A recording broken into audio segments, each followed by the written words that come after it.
All right. Is this going to come up on the board, or is it going to fail as spectacularly as last time?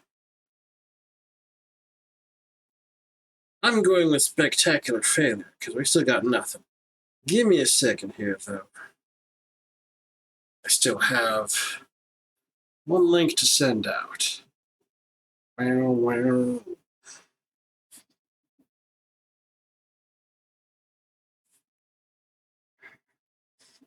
Okay, let's see here. So why did this break? Because it is not looking for something by the name of Windows Frauds correctly.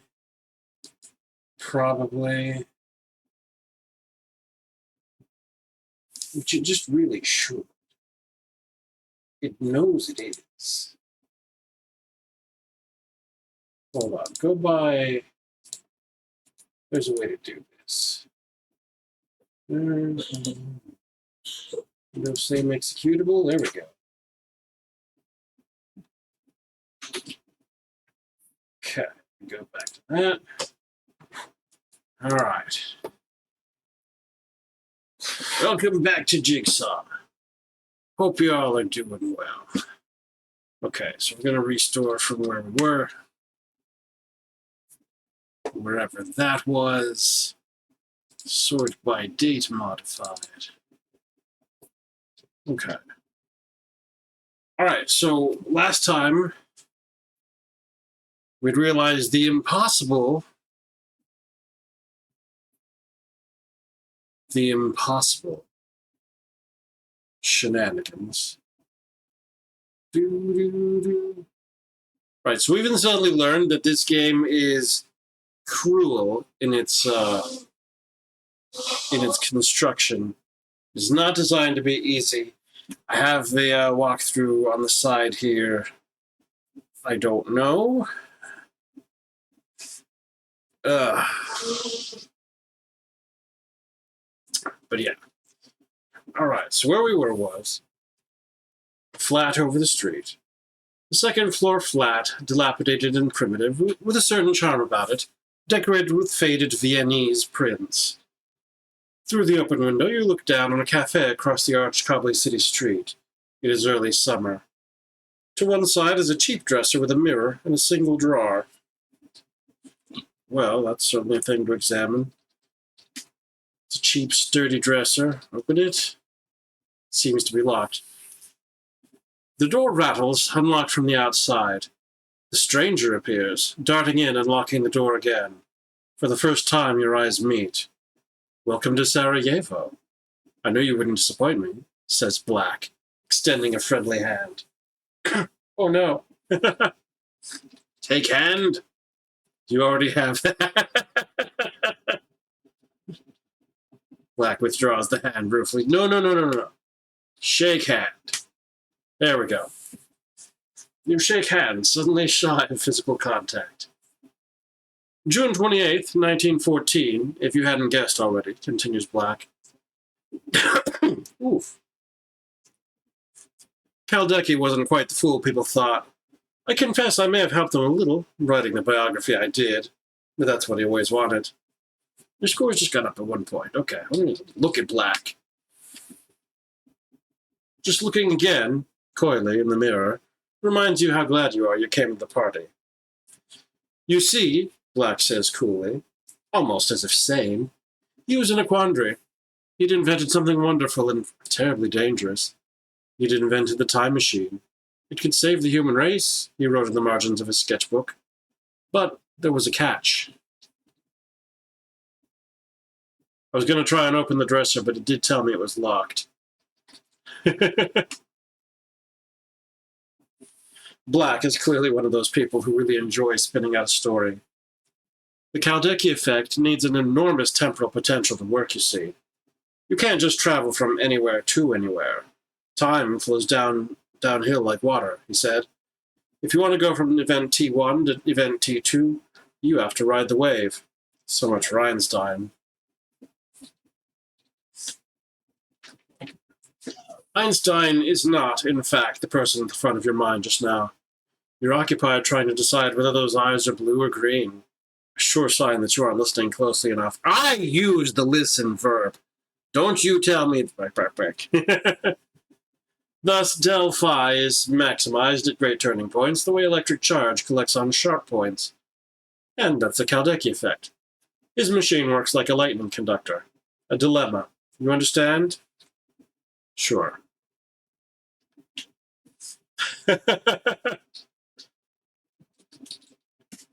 I knew you'd understand, Black says ebulliently.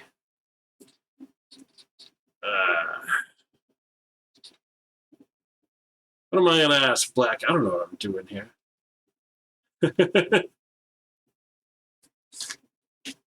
Shh, I'm telling a story. Okay, all right. Listen to Black. It's like waiting for the dentist, isn't it? Black says companionably. Okay, I'm just going to look at this room. All right, examine the mirror. Your reflection is gaunt. Oh no, I don't want to be gaunt! Open the drawer. Okay, ask Black for the key. Isn't the rifle enough? What? Oh. Heck! Black glances at a watch. Right. You better have this just in case. And this turns out to be a nasty-looking sniper's rifle, fetched in from the hallway outside. You gaze at it in horror as Black relocks the hallway door. There's just a chance of them finding a modern bullet, so I'd rather a pistol, which Black proceeds to draw, before standing by the open window. Hydrate? Yeah, I can do that.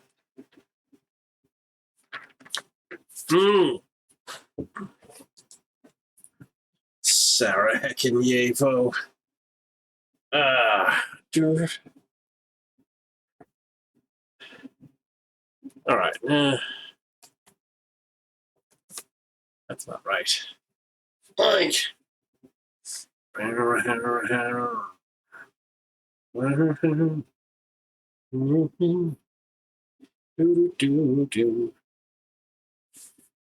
Yeah, June 28, 1914.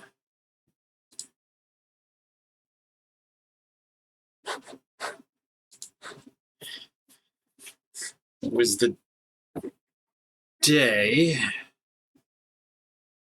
that Gavrilo Princip assassinated Archduke Franz Ferdinand in Sarajevo. Did I hydrate? I will hydrate again, though. Thank you, Toe Guy.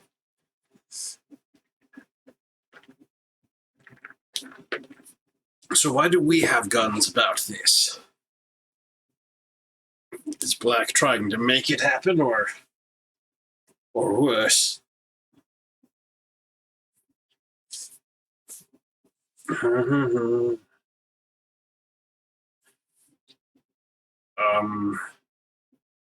Okay, so examine the window.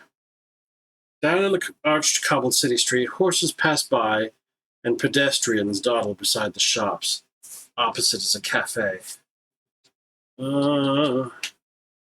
Cafe. All the generals were on holiday.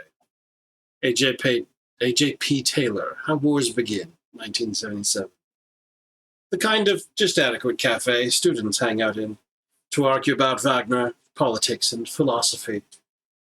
Can I look at pedestrians? No. Horses? Soon, Black says, just as a scruffy-looking type slides into a cafe chair. Ah, there he is. Good, this must be the right place. You have a terrible feeling of events relentlessly proceeding out of your control. Time seems to slow down as you see it all with helpless clarity. So do you mean... no? Scruffy guy. He can't be a day over 17 and has a wild-looking mustache. Wow. Wow.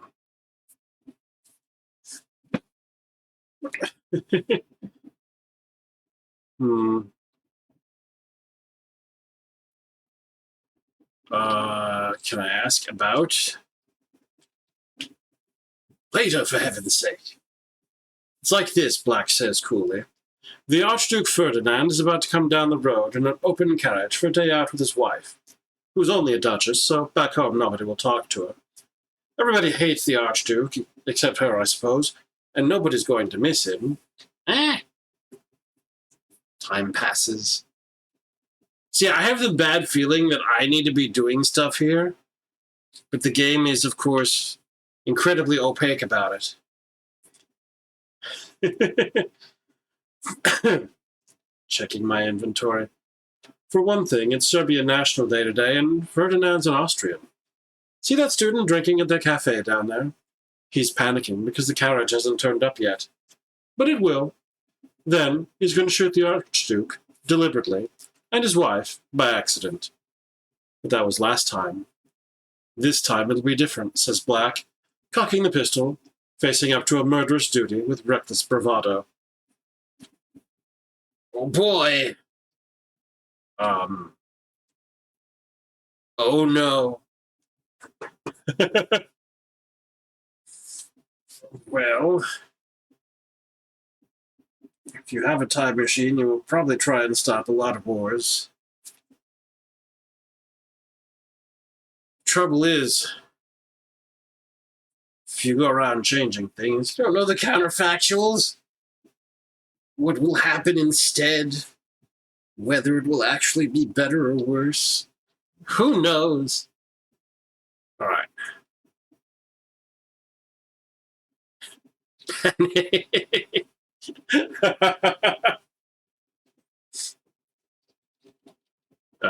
That won't work, will it? I don't understand that sentence. Take a gun from Black. Full vor? No. Busy Bee? Thank you for... Wow. 12 total months choosing me for your sub. I so appreciate. Full bore... Board game might happen later. Right now, we're trying to puzzle through Jigsaw, even though I have no idea what's happening in this scene. Well, I mean, okay, abstractly, this scene is right here where Gavrilo Princip is about to shoot Archduke Ferdinand and start the World War. But I mean, I don't know what I, personally, am doing here. Careful, for God's sake, says Black. This is loaded. And then they gave me a rifle. Oh, heck. The triumph of 20th century engineering over 20th century morality. The kind of gun 10-year-old boys think is the best thing ever invented. There is one concession to common sense, though. Oh, a safety catch. The sniper's rifle is currently switched on. Here they come. And so they do. The carriage pulls into view and halts a moment in confusion. It looks as if the coachmen are lost. The student suddenly looks up. Black aims the pistol at him with a certain panache. The Archduke chats complacently to the Duchess, unaware of all this attention. He feels sharply tense. This is no time for indecision. Heck, switch off the rifle. Slip the safety off. Okay, do we have to shoot the Archduke? That would be, with a clean and fateful shot, you assassinate the Archduke yourself. At almost the same moment, the student in the cafe fires, killing the Duchess by mistake. There's mayhem below. You missed him, Black exclaims, lowering the pistol. But it's too late. The Archduke is dead. The student has escaped, not that that matters now. Black looks guiltily relieved not to have needed to kill anyone. Which is more than you do. With a sickened calm, you throw the rifle away. History is safe. For you. Your score has just gone up by 1 point! I beg your pardon. I get 1 point for Archduke Ferdinand and starting a whole world war? I guess you don't want to encourage that kind of thing. Okay, I don't want to hold this.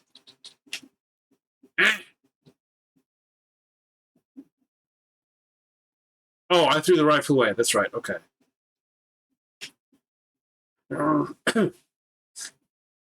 Okay. Black stands here as tantalizing as ever, even if no longer a stranger. Good heck. I don't know what I'm supposed to do with Black. Am I supposed to romance them?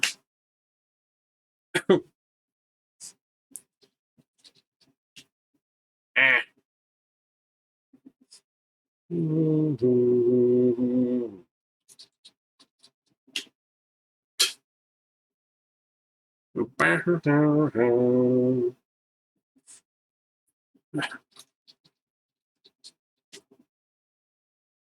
The air here suddenly seems disturbed, and a kind of cloud gathers from light winds and currents. The curious device rings a little bell excitedly. Black notices too and smiles winningly. Lend me that device, please. I have business in the land. Dazzled, you hand it over, and this ever more mysterious stranger does something very complicated, muttering and giving a devil-may-care grin. Don't worry, I know what I'm doing. The air suddenly condenses into a black sphere, but your friend, or foe, enters it, and it vanishes again. You begin to feel bewildered, manipulated, and deviceless. Oh no! Okay, so, heck. I started putting notes somewhere. What do I have at all? The automobile clock chimes a more insistent warning. Oh, heck. Oh, on the base of the automobile clock is engraved, yeah, okay. Labuntore imputantur. There is 1 minute left on the clock. 1 moment. So I wait for it. Time passes. Suddenly you're wrenched out into the time vortex one more, and find yourself back. Disc room. This is a tiny tetrahedral annex of a room, whose only clear feature is a broad black disc embedded in the floor. Okay, hold on. Oh! I had the key the whole time. The label on it is in some East European language. Heck. Can I go back? Oh, I get the device back. Thank you.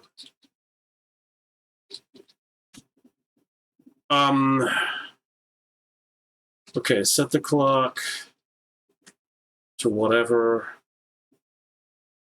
Look at the board.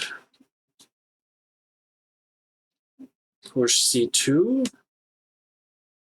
Presumably because you have resolved the temporal crisis in that time zone, nothing happens. But I didn't open the dresser and get the thing. Oh no! All right. Okay, so we'll restore.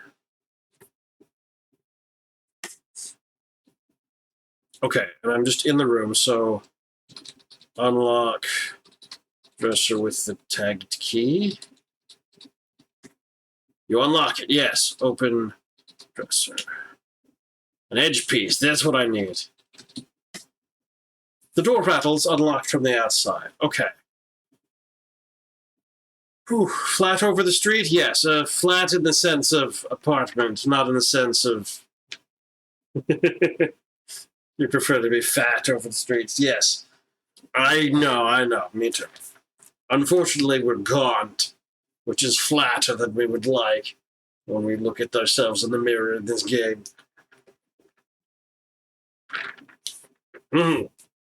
Okay, so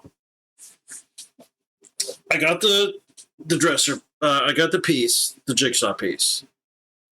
I know I have to kill the Archduke, for which I'm going to wait. I'm going to... You've got to be kidding. No. Going to check my secret walkthrough to make sure that I am not missing anything important other than that here. Do do do do do do do do. Doom doom doom.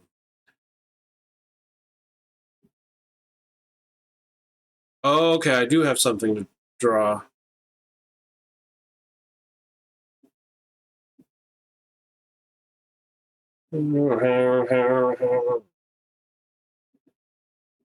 Okay, and then it says when he takes this, Black will take the curious device, watch what Black does so you can do it later. I'm shenaniganized. Do, do, do, do, do. Okay. Alright, so. Okay. Alright, Black will shake your hand. Can I just do shake Black's hand? No! Alright, June 28th, 1914. I don't know if I want to read this all out again. Let's look out the window. Okay, horses pass by. Can I sketch horses while he talks about the margins of his sketchbook? You sketch in a picture of the street horses. All right. I want to listen to Black. I just like, you aren't listening closely enough. How hard do I have to listen? You gotta scarf down pizza real quick so you go on streaming a bit? Oh no. Playing Deadly Premonition with a friend. Oh boy. Have a good rest of my text-based adventure. We're gonna try. Okay, so say yes to Black. You knew you would understand. Alright, I guess I'm gonna keep reading, because why not? Time passes. It's like waiting for the dentist, isn't it? Alright, switch rifle off. Switch safety off. Oh, he hasn't given me the rifle yet? Sorry, they haven't given me the rifle yet. This game...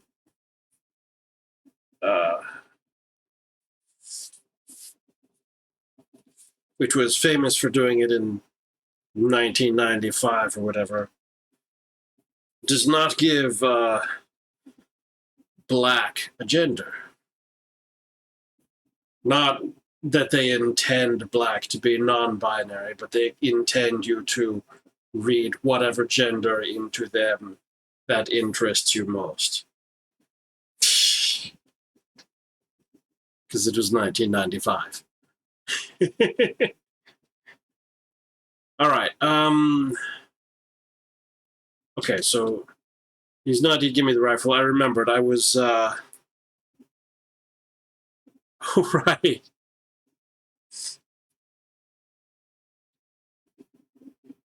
Anyway, we keep looking out the window. The cafe. Yes, all the generals were on holiday. Let's ask Black about Wagner.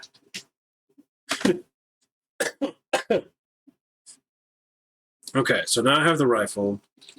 Switch off the rifle. The safety, of course. Watch the window. And I guess keep watching.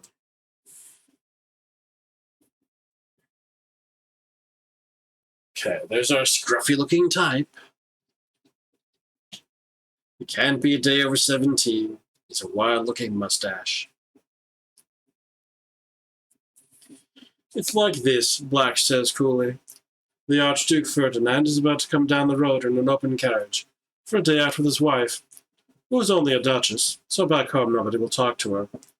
Everybody hates the Archduke, except her, I suppose, and nobody's going to miss him.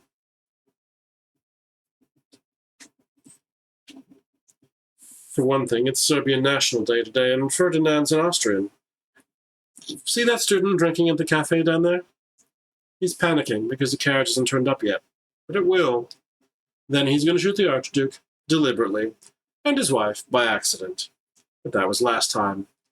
This time it'll be different, says Black, cocking the pistol, facing up to a murderous duty, with reckless bravado. Here they come. And so they do. The carriage pulls into view and halts a moment in confusion. It looks as if the coachmen are lost. The student suddenly looks up. Black aims the pistol at him with a certain panache. The Archduke chats complacently to the Duchess, unaware of all this attention. Well, with a clean, fateful shot, you assassinate the Archduke yourself. At almost the same moment, the student in the cafe fires, killing the Duchess by mistake. There's mayhem below. You missed him, Black exclaims, lowering the pistol. But it's too late. The Archduke is dead. The student has escaped, not that that matters now. Black looks guiltily relieved not to have needed to kill anyone, which is more than you do. With a sickened calm, you throw the rifle away. History is safe for you. Your score has just gone up by 1 point. Okay. Now, what is the device doing? The easiest error to read points to 14. So is this also counting down?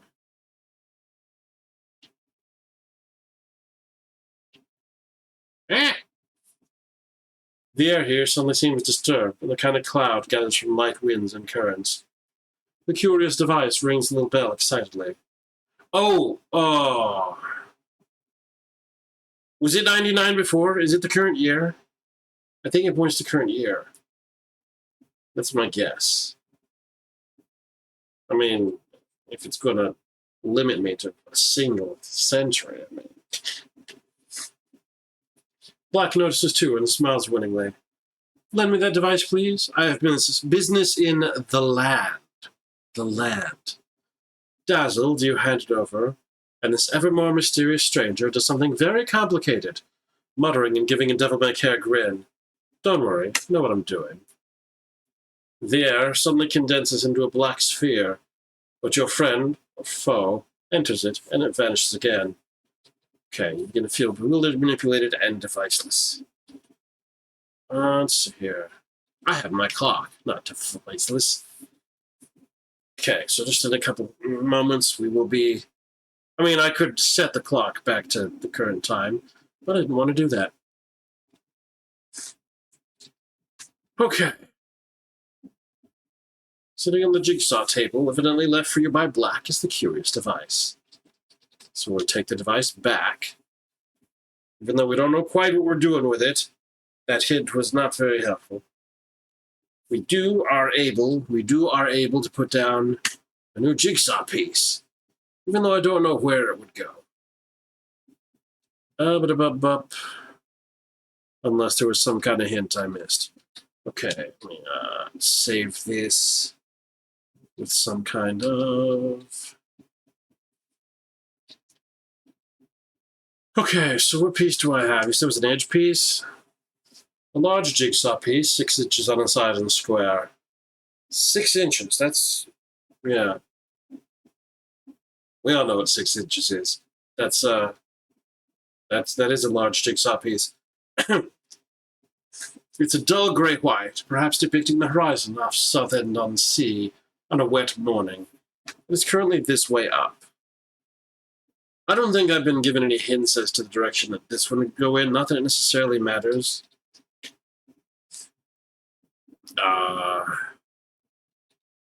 Put edge in C1. Oh, I guess I was perfectly correct. It fits at C1, and suddenly lights up with a picture. A cocktail in a glass, with tonic and ice. Your score has just gone up by 1 point. Hooray! Look at the board again, I want to see that. Oh, there we go, glass. All right, I'm definitely going to save again. I know I just did. But that's an action I don't want to repeat. Okay, so I have my device. Let's go ahead and set the clock to 60. Is it 60 a thing I can set it to? 59. All right.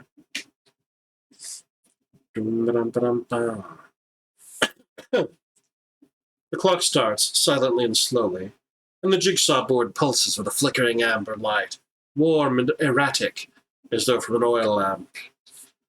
Okay, so can I just push? Did it say cocktail? It said glass. Can I do that? Yeah, okay. The piece at C1 presses in smoothly, like a button, and releases. You are sucked up once again into the time vortex. As you slow down, you briefly make out an Arab chattering about the Camp David Accord, and then everything begins to change. Oh my. Chapter 2, Icy Calm.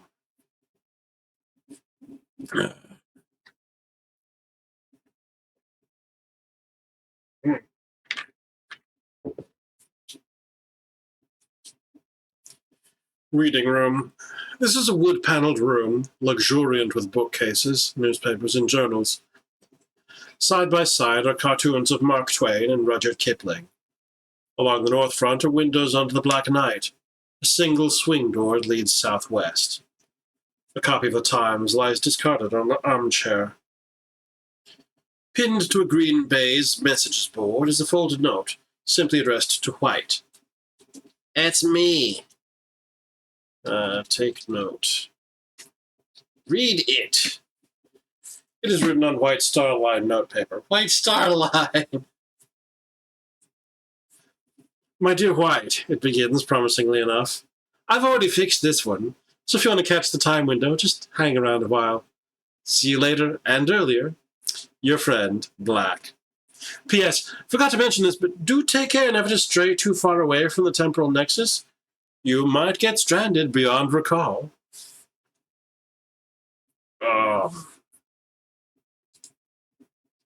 If I'm like...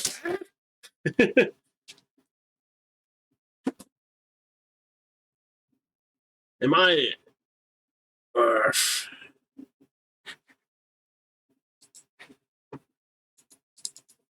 Don't tell me I'm literally 12. Is that the Titanic? No. I have no idea. The London Times for Wednesday, April 10th, 1912. It is well thumbed and a few days old, though the style is pedestrian by today's standards, and most of the reportage concerns the passage of the Irish Home Rule Bill and a speech by Mr. A.J. Balfour.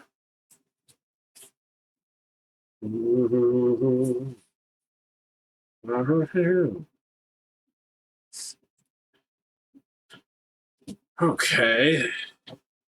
What did Black do? The engines begin to shudder. Yeah, absolutely.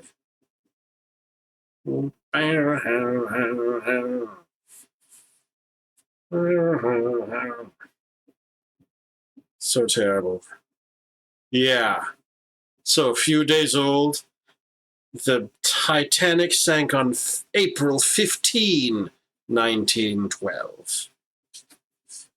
Therefore, we are doomed. Super, super doomed. Why are we so doomed? Oh, good heck. Okay, so what is in this room? The ship seems to be turning a little to port. Okay, windows onto the black night. Single swing door leads southwest. Examine the windows. An unkempt figure with deranged hair peers back at you from the black glaze. Do you mean me? Or is there, bark. Don't do that to me.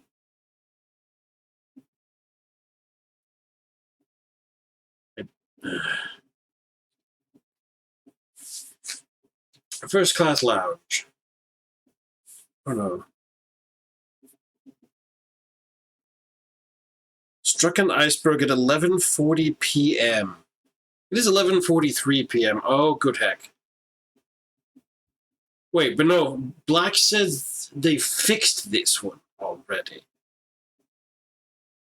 It was already, wasn't it? Huh. First class lounge. A comfortable lounge with a rich green carpet in the style of the Palace of Versailles, where drinks are served and ladies take tea in their great bamboo cushioned chairs, attended by stewards. Paintings, engravings, and notices such as deck quoits, squash court, professional coaching, 2 shillings per half hour, line the wallpaper. Doors lead out to the promenade, north and south. A swing door leads northeast, and a long corridor runs east from here. The bar has just this minute closed up for the night. The only clock in the lounge reads 11:44. The engines suddenly cut out, and the ship is dead in the water. The familiar vibration of the deck ceases at once. Still, worse things happen at sea, especially when you're on the Titanic.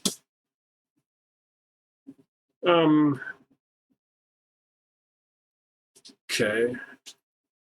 The bar doesn't exist. So terrible. I guess it's closed. I guess we can check out the... I guess I'm going to figure out what exists and probably then come back and redo it correctly. Port Promenade 4. The passenger's promenade deck, which runs aft from here. The air is extremely cold, but the sea is calm as a table, the night cloudless. So clear that you can see stars right down to the horizon. A doorway leads back south into the warmth of the lounge. The liner catches a glancing blow with an iceberg appearing to starboard, apparently from nowhere. Out on deck, you can hear a quiet scraping sound. No more, though loose powdery ice scatters across the promenades. But the iceberg drifts away into the absolute darkness almost at once. Good heck.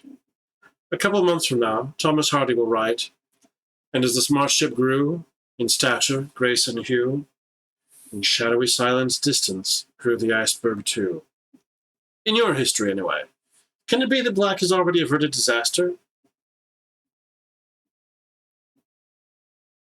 If we're scraping the iceberg, it's already bark, bark, bark shenanigans. But also, going around fiddling with history, not knowing... Bark, bark, bark. This is the problem with a lot of things that involve, judging the value of a course of action. Is you really don't know. All right, anyway, heck.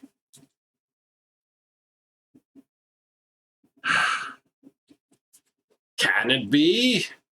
Are there any exits visible here? Well, we know about north. Can I kind of look at the iceberg? Are there penguins on it to sketch? Can't see any such thing. As you look out to sea, a star rises on the horizon, for a moment half above and half below the water, casting a needle-thin ray of light across the perfectly still surface. The star is also not real. Okay, promenade south. The passengers, starboard promenade 4. The passenger's promenade deck, which runs aft from here. The air is extremely cold, but the sea is calm as a table and the night cloudless, so clear that you can see stars right down to the horizon. A doorway leads back north into the warmth of the lounge. The deck is scattered about with broken ice. Oh dear. You see nothing special about the broken ice. Come on. A couple of stewards come out on deck, jokingly, gathering ice for their own cabins. I guess I should take some too. The ice is too cold for comfort. Back, back, back. Put it in the rucksack? No.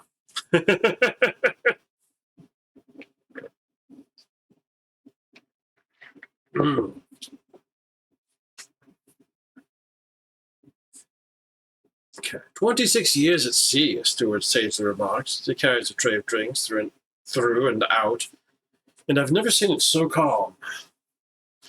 Huh. What's down our long corridor to the east? First-class entrance. An opulent entrance hallway, 20 yards square and more at home in a country house. More at home in a country house than a passenger liner. The grand sweeping staircase curls upward, supported by pillars from the marble-tiled deck. The ceiling is painted and well lit, The wooden paneling is interrupted by arched windows onto the night. A long staircase runs west, and the first-class cabin is lighted to the east. The lift attendant boy, going off duty for the night, looks sadly out at the splendid deck before going below.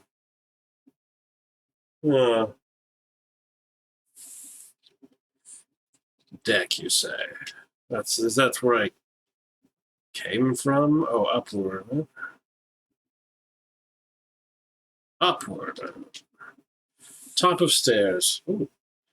The top of the grand flourishing staircase, held up in the superstructure of the liner. The lounge continues west with, extraordinarily, a gymnasium. The band, a suave-looking octet of musicians in leisurely evening dress, jive away with hot ragtime numbers. The wireless room door to the east bears a notice in small print. Wireless Marconigrams to the United States via Cape Cod. 8 shillings, 4 pence for 10 words. Extra words 6 pence each. Address and signature free. Apply to the purser by 5 p.m. I don't,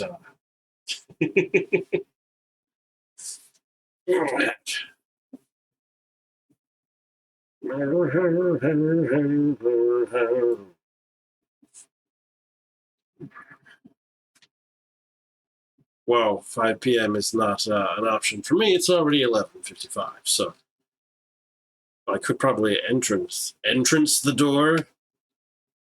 We'll open it. Oh, it's locked. All right. I don't have a key to it, do I? I only have a key to a drawer in Sarajevo. It was a very suitable service, wouldn't you say? A much-pearled woman declares to her husband. For those in peril on the sea. Very suitable that we should think of them, too. West. Gymnasium. A polished wood-floored room surrounded by windows from which no light enters. And a thoroughly modern gymnasium, too. There are rings and ropes, of course, but also a rowing machine and mechanical horses. Is that an animal to sketch? Stewards, allowed to use the gym at this late hour, are riding around in circles on bicycles. Hanging on a peg by the door is a jacket. A dark cloth blazer jacket with silver buttons, a double lapel, and, not very much, braid on the sleeves. This is the 6th officer's everyday uniform jacket. Search it. Look under it.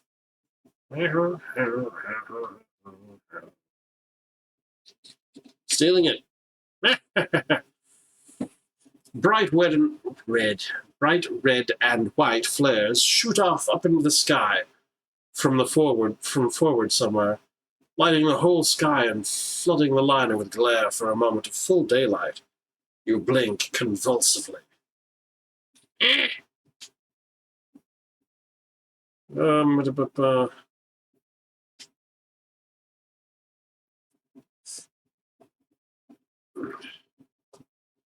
Aren't we listing a little support? An elderly lady asks the passing officer. Oh, very likely, ma'am, he replies smoothly. We often take more coal out of starboard bunkers on the outward run. Listing to port? Okay. Down. Okay. First-class cabins to the east. Here the first-class deck breaks up into cabins and corridors. Passengers come and go from time to time. There's no way further forward in any event, except via the cabin doors. There are many cabin doors adjoining to the east, with surnames on and apparently locked. Captain Smith, a rugged British commander of the old school, paces the deck here, reassuring the passengers that all is well. Commodore of the line, captain of the liner. Ask Smith about iceberg. Iceberg. Icebergs present no threat to modern shipping. Dear me, no. Ask Smith about Black. There is no reply. Ice in general? No. Gymnasium? Oh, the wireless room. Wireless. See the purser about sending Marconigrams in the morning. Marconigrams.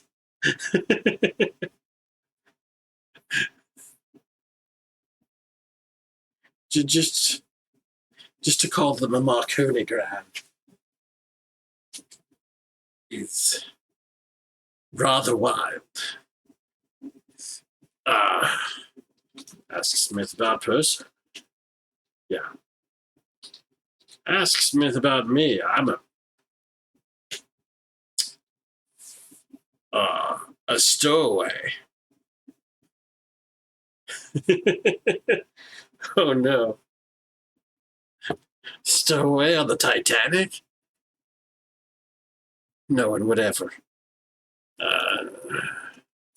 Alright, one of the cabin doors is addressed Black. Ah, Black has a door? Knock on Black door?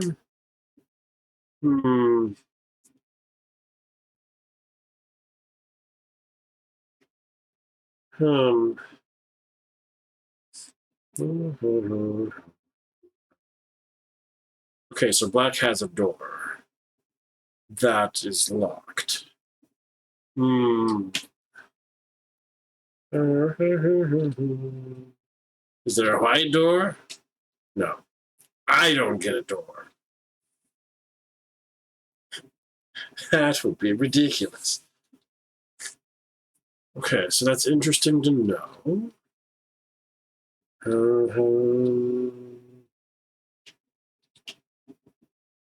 It's now 12:27. How much time is left on my clock? 33.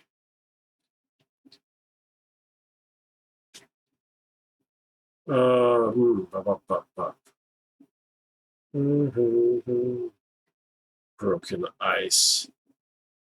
Swing door leads to the northeast. Okay. This is where we started.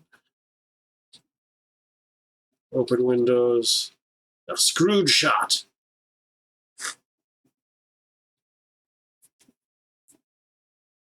Okay. Clearly, either Black is right and I can't do anything here, or I'm completely missing everything because I have not seen anything that really wants to be interacted with. Well, okay. I've seen the door with Black. I've seen the wireless room where I would have to wait till morning to send a Marconigram, which I'm not going to do.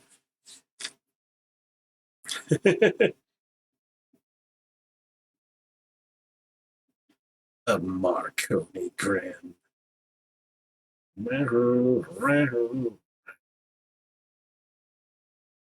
Heck. Sure is a shame. As good looking as ever. Are you sure? Even if I have deranged hair and am unkempt?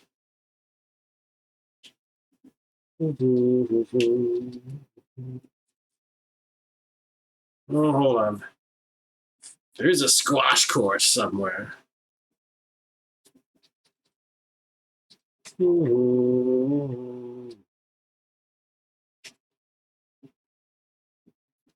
Okay, we did go up the grand sweeping staircase. Oh, I didn't check the band for anything. See nothing special about the ship's band. They don't take requests. Oh no.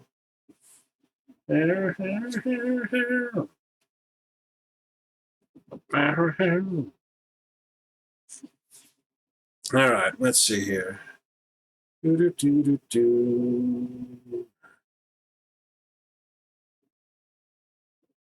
Okay, let me see what the walkthrough suggests. Hydrate. Yeah, I guess I could do that. Bark, bark, bark.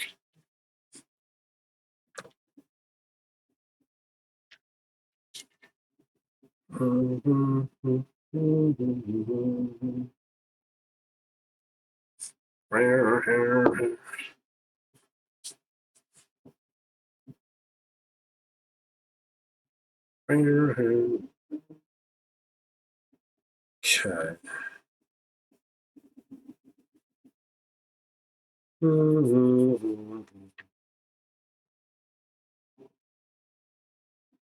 All right, so its suggestion. Oh, hold on. Okay, so there's more that I didn't see. Uh, Again, as I'm not seeing anything. The promenade.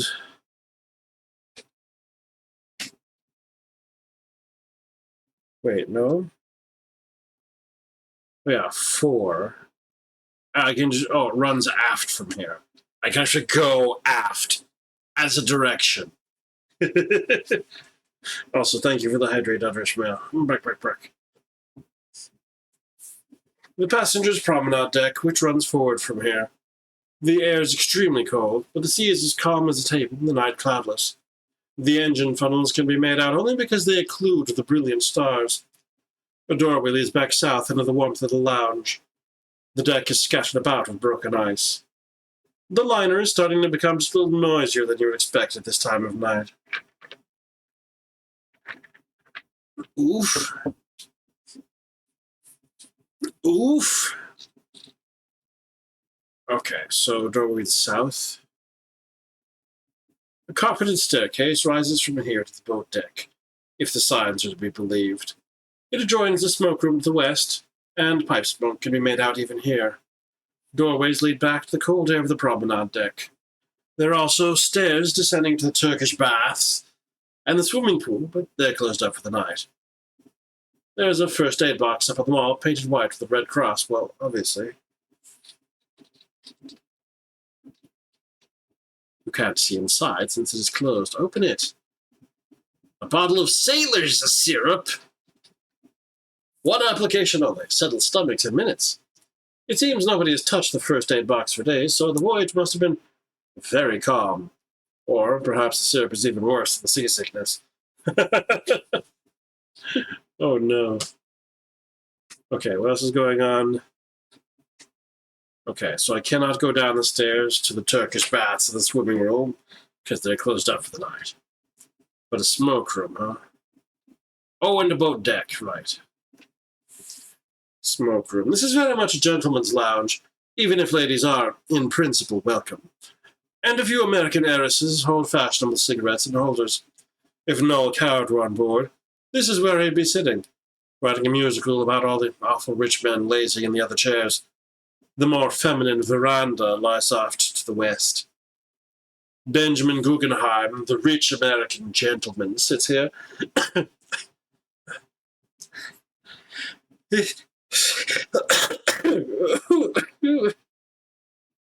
Hi.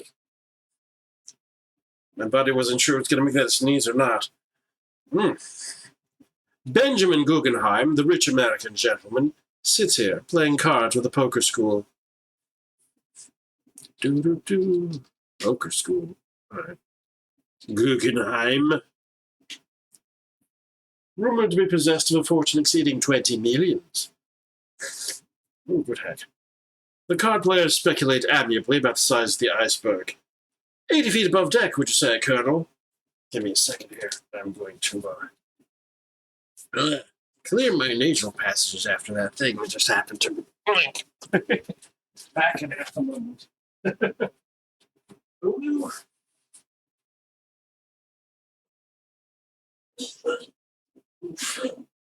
Well, maybe a little bit more than half a moment. Oof.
So mean. All right. Oof.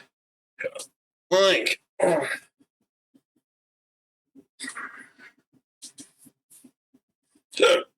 Mm.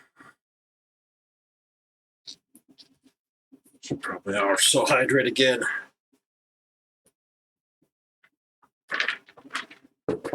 Mm. All right. The card players speculated amiably about the size of the iceberg. 80 feet above deck, would you say, Colonel? The Colonel is Guggenheim? Or you're just making things up? Come on.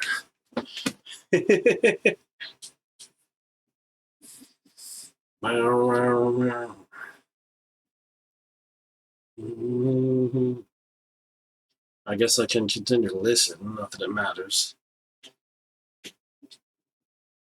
I say, says Guggenheim, do you think there's ice up on deck? I could do with a jolt. And he waves his whiskey to a great uproar of laughter. Who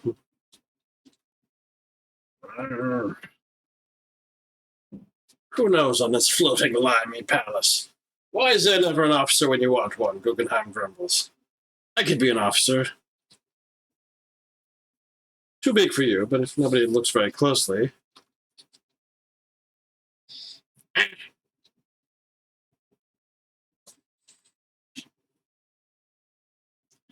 Oh, here you go. Guggenheim suddenly seizes you by the braided arm of your uniform jacket. Look, officer, he says, confidentially and urgently. I can see how things are going bad. This, he pushes a letter of some kind into your hand. This letter must be delivered, or I can't tell you. But you'll be on one of the boats if anything happens. Damn it, it's of the utmost importance. Okay.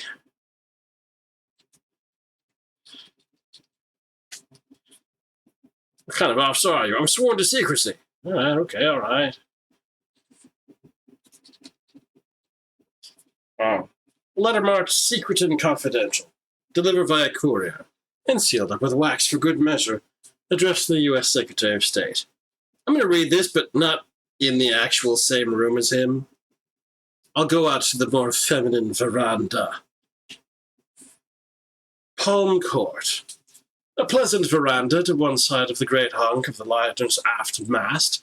This Palm Court is decked out like a Belle Epoque Parisian cafe, with Louis XVI trellis plants thrown in for good measure. On a moonlit evening, there would be a magnificent view of the waves lapping around the wake, but the night is coal black. The rich and beautiful heiress Miss Schutz stands here, striking an elegant pose as she and her ladies at court conduct some kind of seance over a Ouija board. They've politely ceased communicating with the underworld while you're here, and are now making small talk.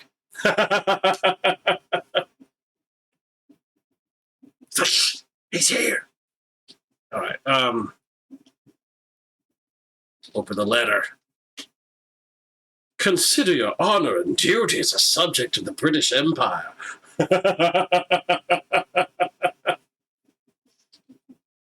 Do it.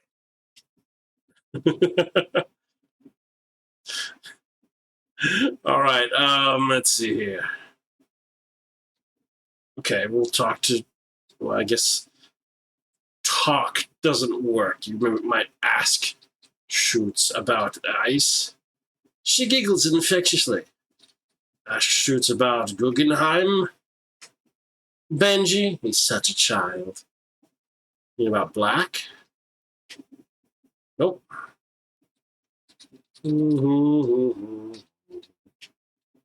How about the Ouija board? Honey, when I found it on board, I just knew it had a link to the astral plane. Oh. Yourself? Does that work? No, okay. Ladies? The ladies do not need to be referred to. Yeah, okay.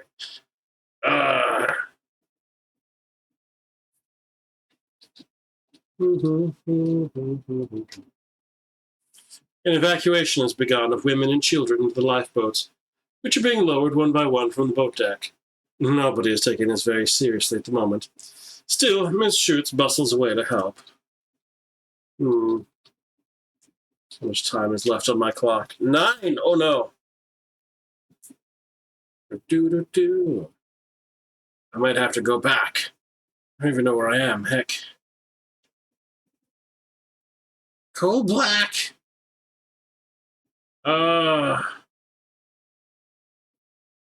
East, right? Yeah.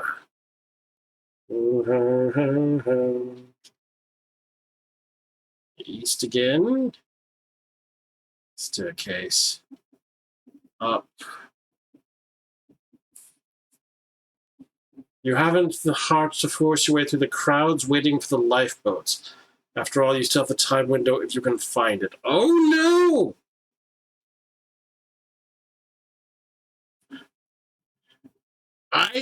Oh no. Oh, the boat deck. Oh, this is not where I came in.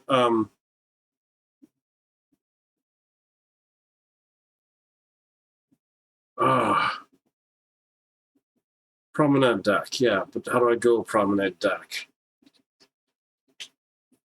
It's further to the east. Yes. Crowds have gathered up on the boat deck where the ship's officers are putting the women and children into the lifeboats and lowering them into the water, which is rising fast. Okay, so I'm going to go forward 4, then go north into the lounge. Oh no! 125. The liner is now lurching and listing. The remaining passengers realize that all is not well, but there is calm everywhere. I go to my swing door. Alright, I'm at the place where I started. Push the button. Nothing obvious happens. From inside the rucksack, the Ormolu clock chimes once. Push button. I don't know how to use the device. Use is never a word.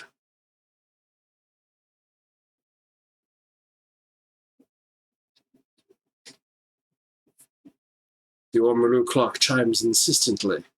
Alright, I'm about to be zorped back.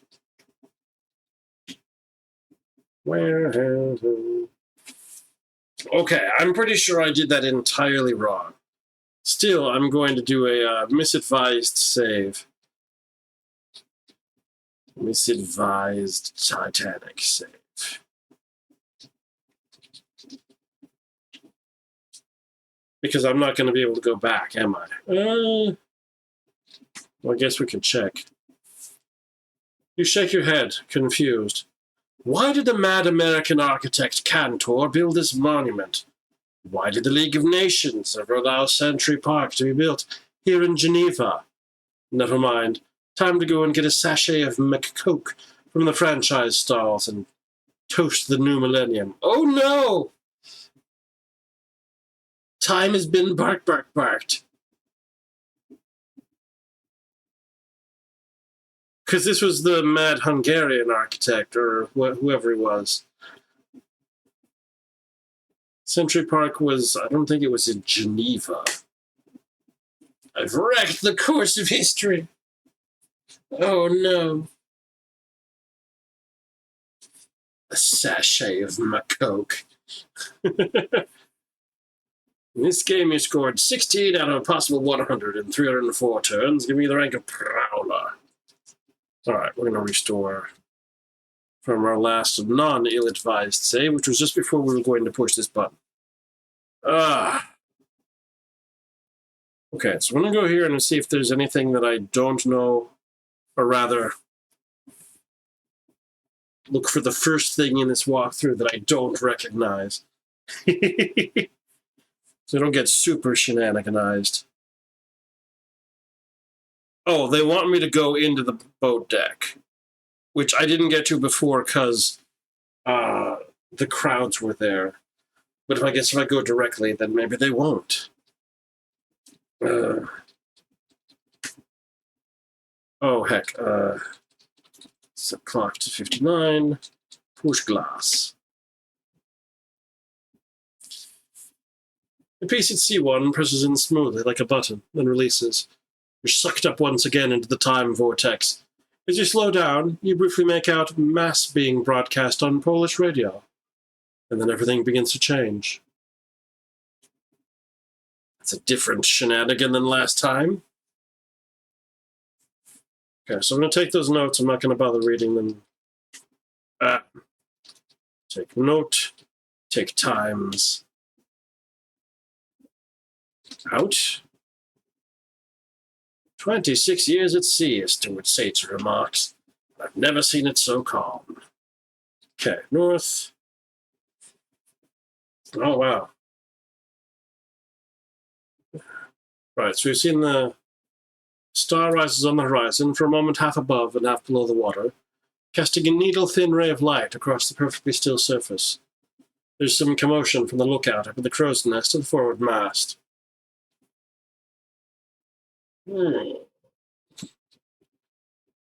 Up. Can't go that way. Forward. Ship is turning a little to port. Oh no. Okay, aft. South. Apparently the first aid box is a red herring. The engine suddenly cut out and the ship is dead in the water. The familiar vibration of the deck ceases at once. Still, worse things happen at sea. Okay, so we wanted to go up to the boat deck. Boat deck. The topmost deck of the liner, 1/6 of a mile long, with a magnificent view of the two masts, the rigging, the 18 oar-drawn lifeboat, and the 4 great funnels sloping slightly back. Stairs lead back down to the warmth. Very few passengers are out tonight. The night is bitterly cold, though there is no wind. You gaze at the stars, bright in the clear sky. A great mass... Everything is masks with me for some reason. A great mass of Or my tongue is just toggled. That could be a thing. A great mass of deck chairs crowd one end of the boat deck. On the far side, you can make out one with the name Black affixed to the back, but the others are in the way. Oh no. The liner catches a glancing blow with an iceberg appearing to starboard, apparently from nowhere. Out on deck you can hear a quiet scraping sound, no more, though loose powdery ice scatters across the promenade. But the iceberg drifts away into the absolute darkness almost at once. A couple of months from now, Thomas Hardy will write, "And as the smart ship grew, in stature, grace, and hue, in shadowy silent distance grew the iceberg too." In your history, anyway. Can it be that Black has already averted disaster? Okay, so this... Is this literally the thing that they want me to do? Black has a deck chair, but other deck chairs are in the way. Am I literally rearranging deck chairs on the Titanic?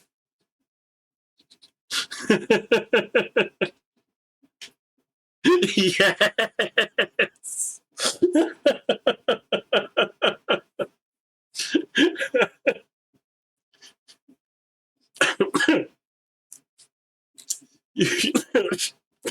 I can't even. Oh no.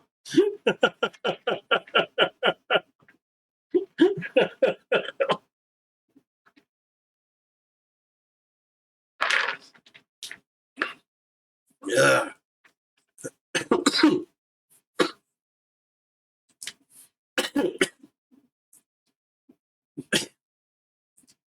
You manage to rearrange the deck chairs and get to Black's reserved seat. Underneath it, you notice a shiny covered new book. Shiny covered? It's covered in shiny? Your score has just gone up by 1 point. We'll take the book. The Boy's Book of the Sea. You open the book, but before you can read anything, something metal falls out. Black must have been using it as a bookmark. A couple of stewards come out on deck, jokingly, gathering ice for their own cabins. The key, yep.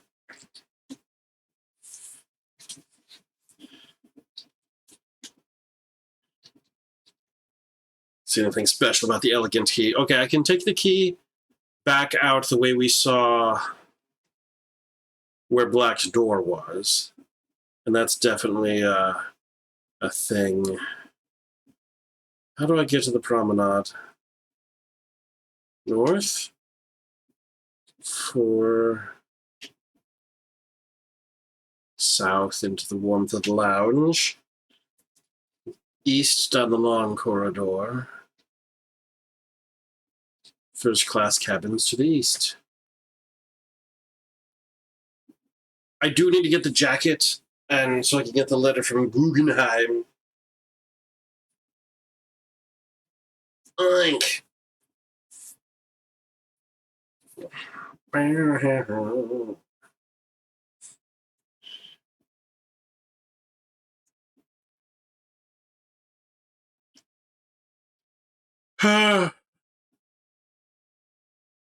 Okay, yeah.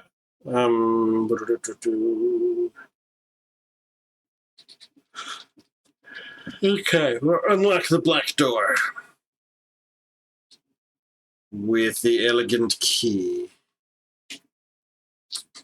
Unlock black door with elegant key.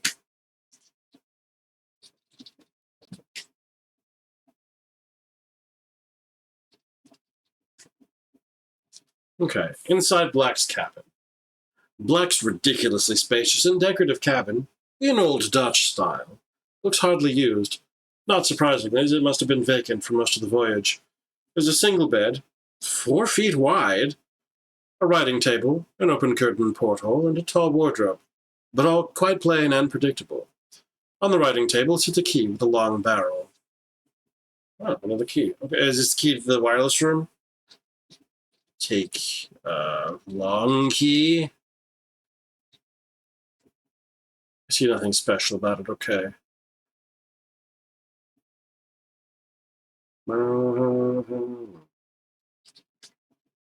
don't need to refer to the table, okay.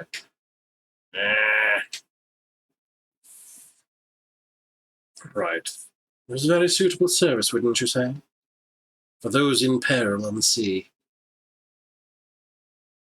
Okay, right, wireless room. First off, gymnasium. Take the jacket, wear it. Unlock wireless room with long key. Yes!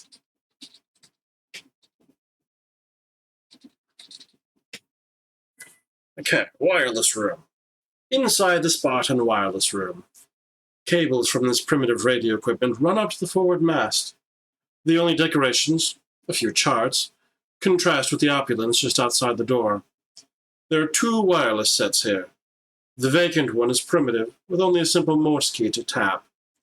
The wireless operator sits on a listening watch, headphones clamped over his ears, staring into space with blank concentration. Ooh.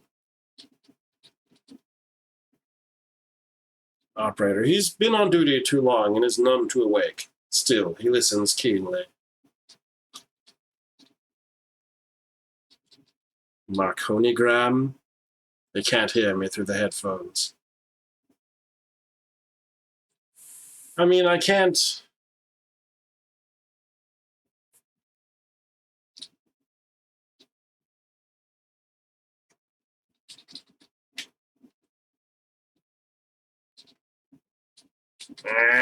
wireless set.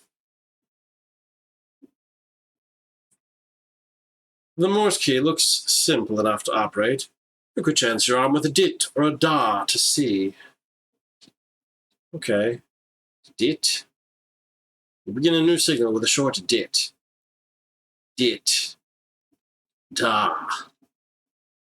How's it go? Dit, dit, da. Dit, da, da, da, dit.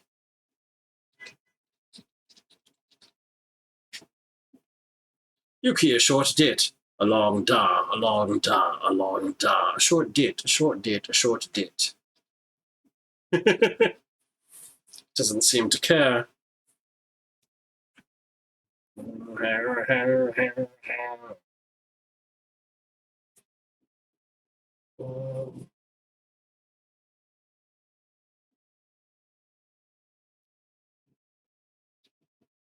Well, I ditched it out. Dot it out. Nobody seems to have noticed your message. Heck. Alright, so we're gonna have to figure out how to do that. Or what message we're gonna send, I guess. Okay, I've got my jacket.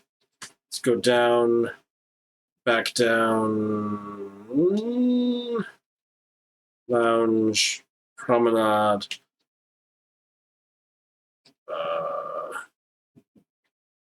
joining staircase, smoke room to the west. Okay, now do I have to just sit around and wait for the letter? Rumored to be possessed of a fortune.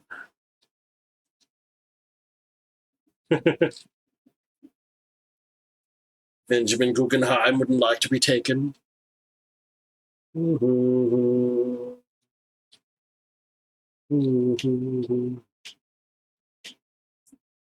Card players speculate amiably about the size of the iceberg. 80 feet above deck, would you say, Colonel? Think there's ice up on deck? Could do with a jolt. Look, officer, he says confidentially and urgently. I can see how things are going. Bad. This? He pushes a letter of some kind into your hand.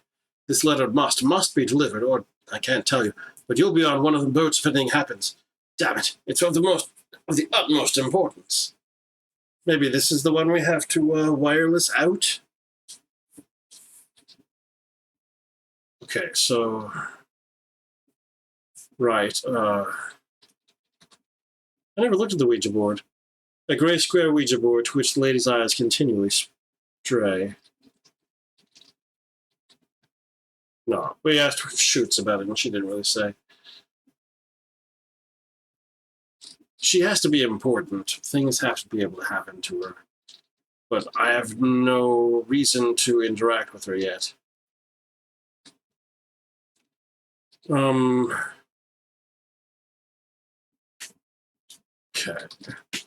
Trying to get back to the wireless room.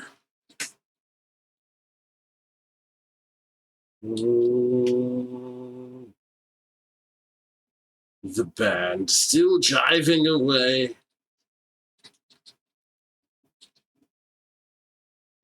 Its concentration is elsewhere. Okay.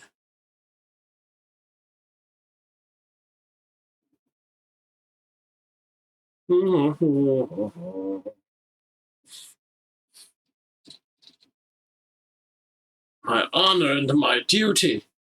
Oh no. I'm so doomed. Well,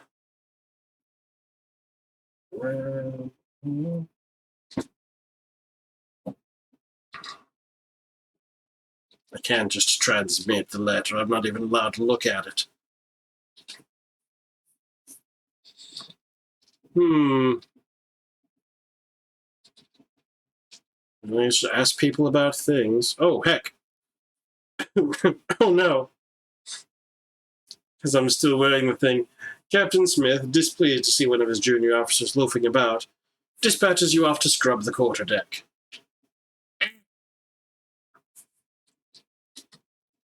I probably don't need the jacket anymore now that I've gotten the letter from Guggenheim.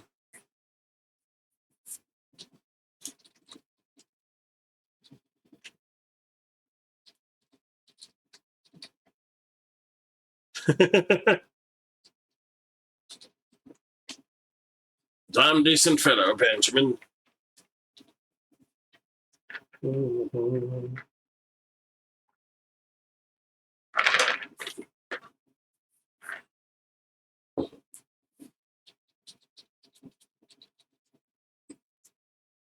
Can't take it. If anything should happen, I must go down with my ship. Okay, so I have to give it to somebody else.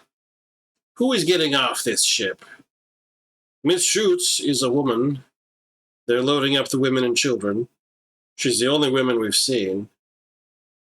Well, okay, all the women we've seen are on the veranda, except for the ones in the smoke room with the fashionable American cigarettes, but they're not delineated as things that we can interact with, and I mean that in the game sense of things.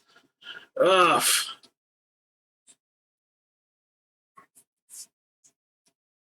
Okay, promenade, aft, south, west, give letter to Schutz. Oh, her mouth makes a perfect O of astonishment. Then her eyes widen and she gasps. Crikey! She exclaims.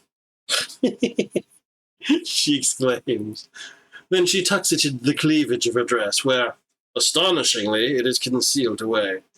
It's safe with me. She scampers away, and the Ouija school disbands, theatrically looking around for spies at every corner.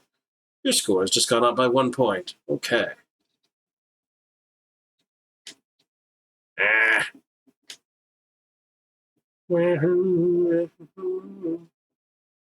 So the bit that concerns me, I haven't seen any animals to sketch yet.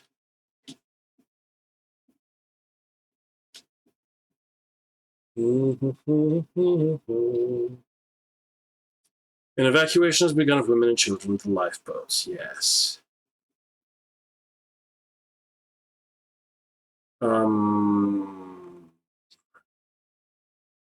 Just trying to remember the directions for how to get to all the places I need to get to.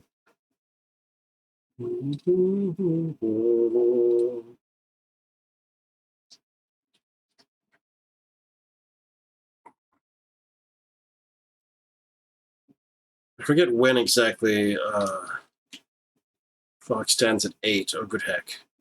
We don't have much time left. Where am I? Okay. I noticed that we've not done anything on the other side of the promenade here. Starboard promenade also runs aft from here.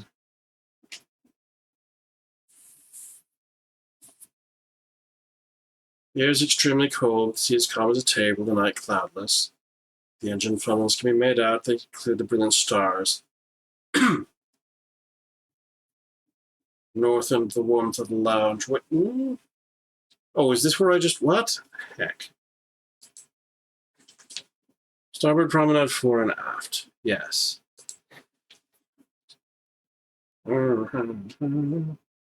Adjoining staircase. Oh, it's the same one. Okay. I did not get that. Okay.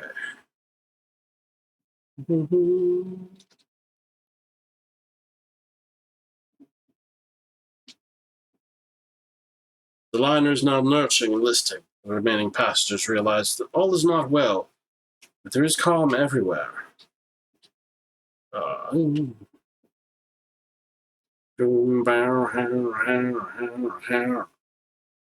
Okay. I saw no animals. I don't know if there are animals. Let's see how doomed we are. From inside the rucksack, the ormolu clock chimes once. From inside the rucksack, the ormolu clock chimes insistently.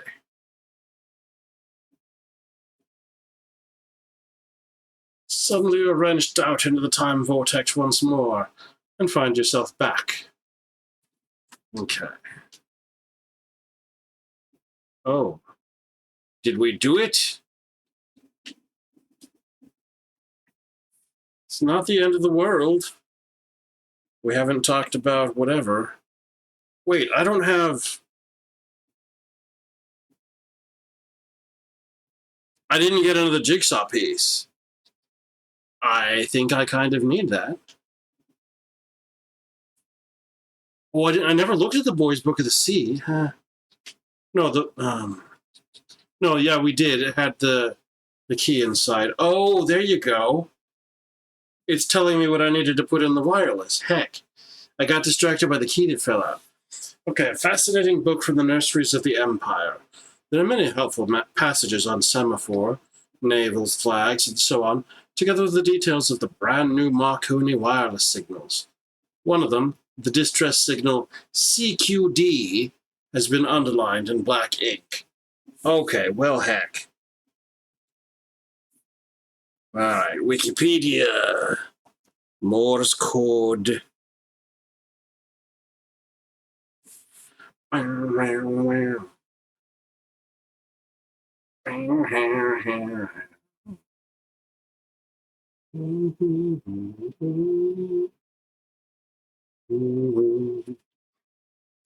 poor overheating computer. So sad. Do-do-do.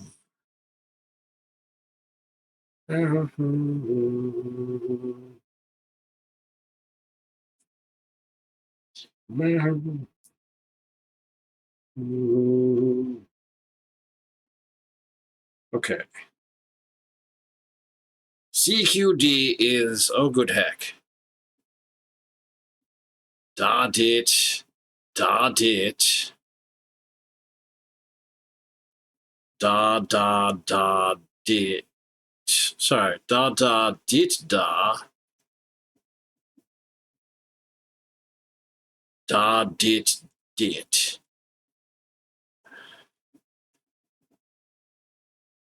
You see why they switched to.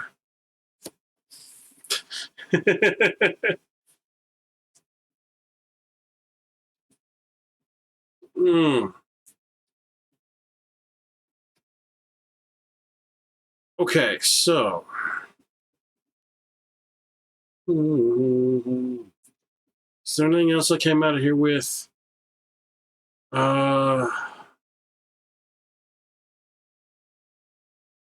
the node, white party. Okay. I don't think so. So I need to at least go back and try the correct note or correct thing to enter in Morse code. But first, it's time to throw out a poll. Are we going to keep figuring out the Titanic here and play Jigsaw? Are we going to pop over and play full bore? Or are we going to start a whole new game that we haven't done any of yet? We got 2 minutes to decide. Make you a choice. Or else. There.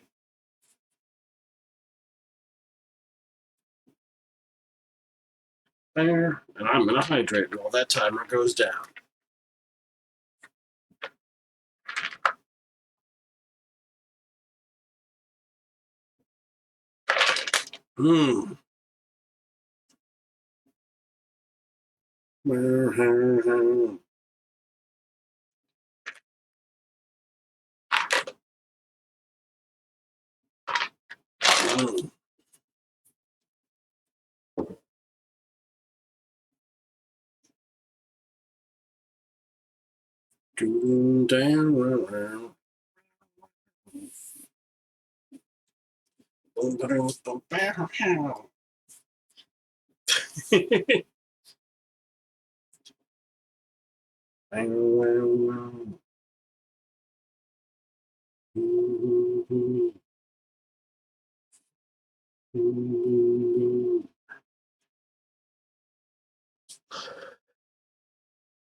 Okay, not much time left on that poll. Maybe half a minute. Of course, thanks to Twitch lag, if you're hearing this, it's probably already too late.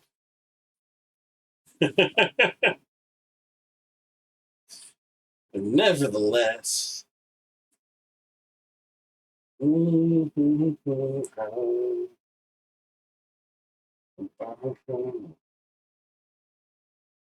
Okay, so we continue with Jigsaw, it looks like. Oink.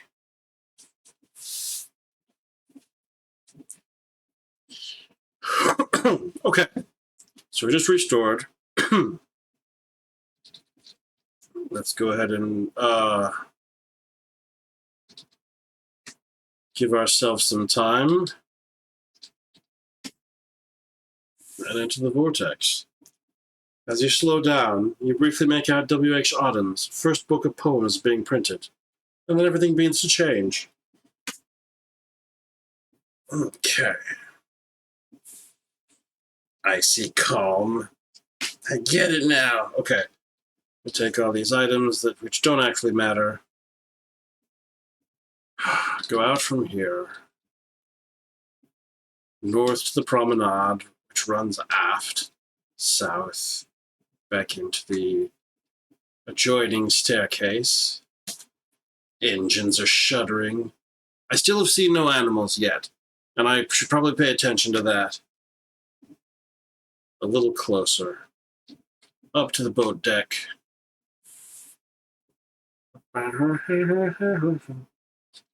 Okay, we'll rearrange the deck chairs. Okay, take book, open it.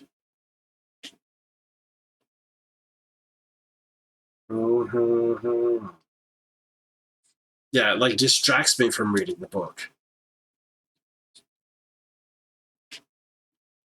Boy's book. Okay, take the key.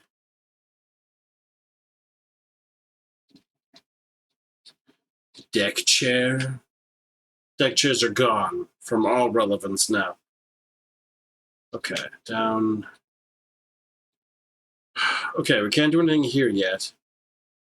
So we're going to go out either way to 4.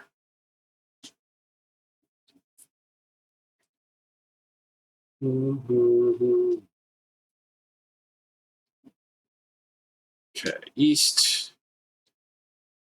East. Okay, unlock black door with elegant key.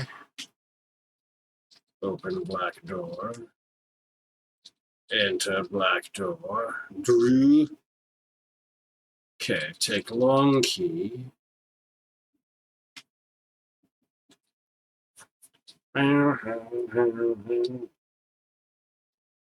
Around. Search everything. Probably not. Okay, west. West. Up. West to take the jacket. Wear it.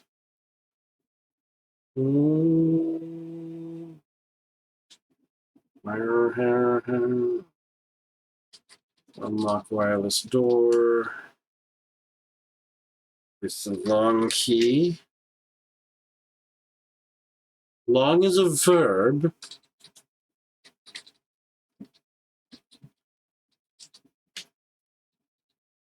Okay, open wireless door. Okay. Set. Okay, simple enough to operate. You can chance around with a dit or a da to see. Okay, so I wrote this all down. Well, wrote. The code we have to use, so let's go ahead and do it.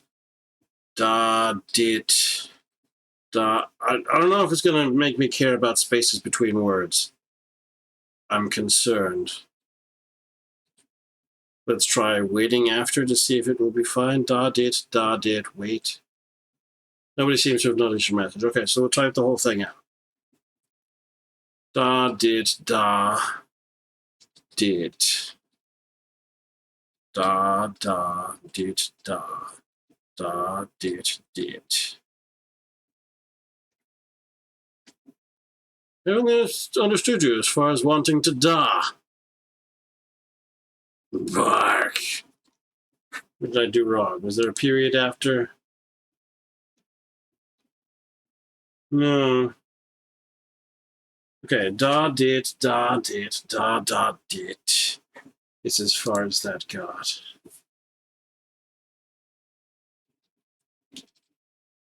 Oh, maybe I had the wrong, There we go. You finish sending your CQD call. The wireless operator hesitates a moment, then turns around.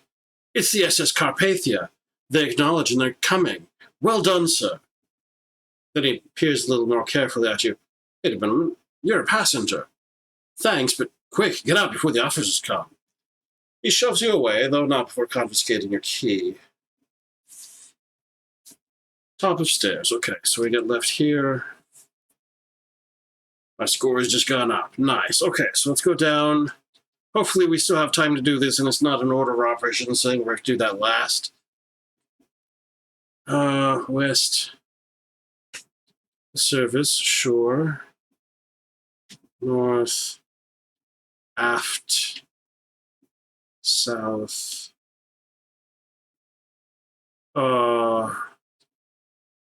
West. Am I still wearing the jacket? Yes. Search the jacket just in case.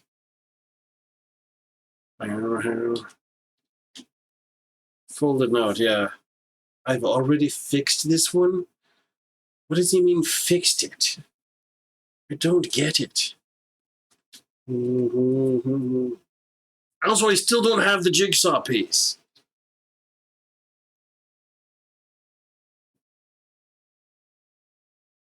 The next one that I might need. Heck.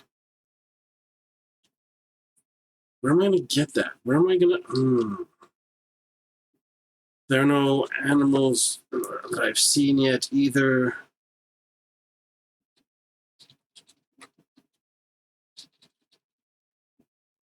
Say, what kind of... I'm sorry. I'm sworn to secrecy. Okay. Here we go. Okay. So it gives me the letter.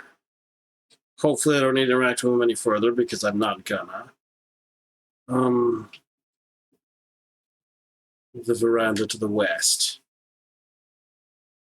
Should I review the trellis? Sure. Okay, give letter to Schutz. Which astonishingly fits in the cleavage, and we just had to bring that up. Okay.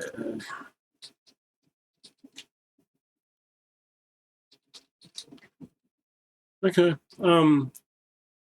Safe with me.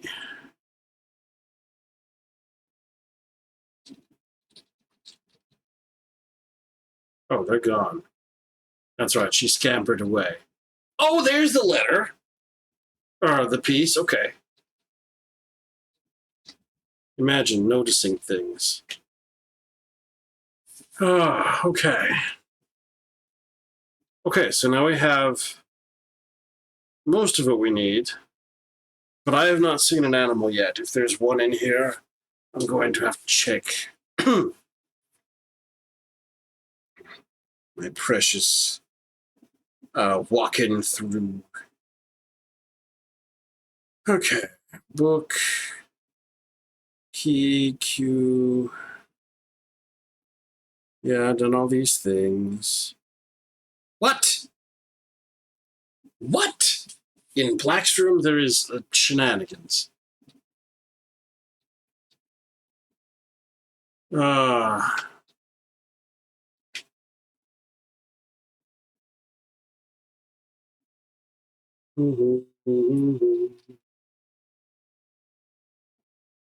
right.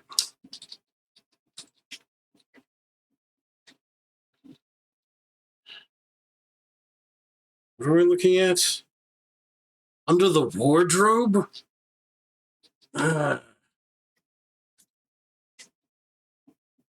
Rises right to the ceiling and is anchored in place against any storm.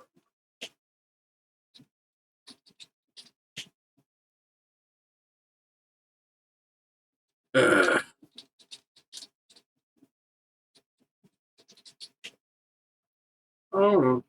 Stewardess in maid's uniform knocks and enters in one fluid motion. Very sorry to disturb you. They say there'll be a boat drill later. That's the trouble with commissioning voyages. Still, we're making history, aren't we?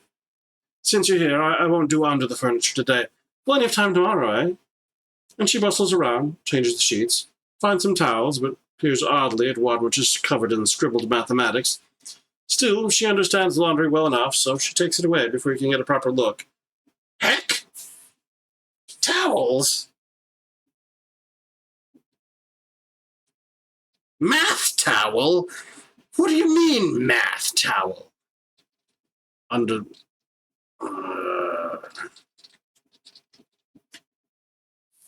Hidden beneath the wardrobe, you find and pocket a detector, for want of a better word, a small, apparently scientific instrument, with another accompanying note from Black.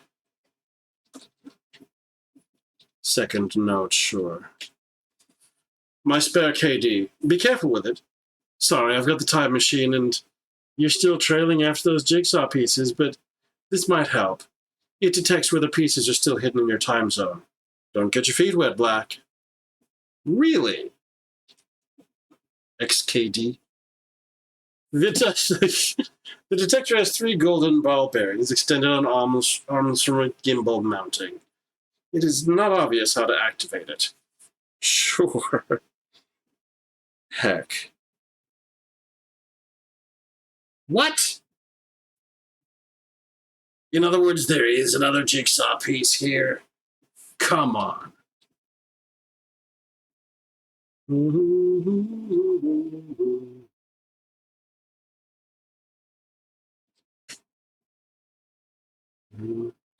An open curtain porthole. For a moment, the porthole seems to be jammed, but then you realize it's just that on the other side, a weight is hanging from the catch. Pulling it through, you're gratified to watch a gray jigsaw piece land on the floor. Bark, bark, bark. Since it's very cold out, you shut the porthole again. It's another edge piece. Wait, hold on. The note just said it detects. Do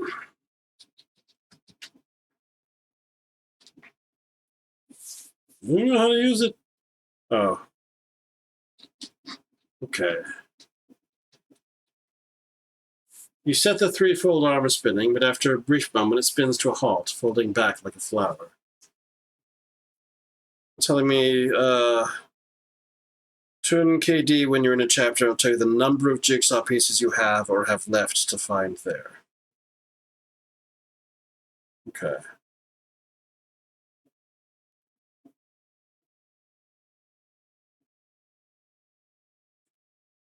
Time window.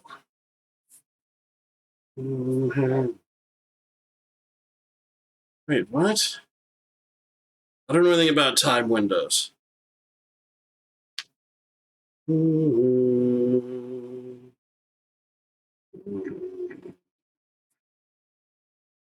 Oh.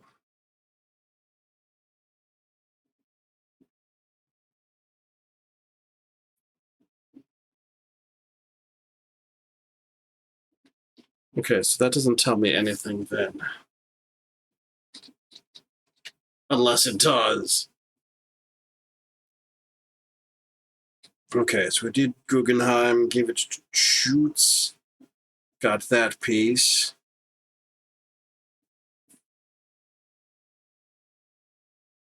Oh, heck.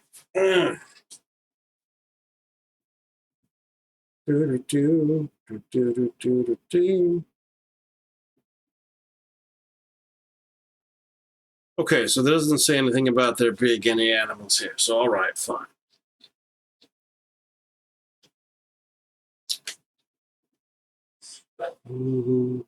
The stewardess is doing the rounds of the first-class passengers, tapping on cabin doors and picking up laundry. I want the towel! That seems to belong to the stewardess. About towel. Towel. Towel. Amazing how filthy the towels can get. Bark, bark, bark. Okay. Yeah, I don't know where specifically I have to be for this. this is all bark, bark, bark. We'll see. I think I've done all the things, including all the things I don't know to do.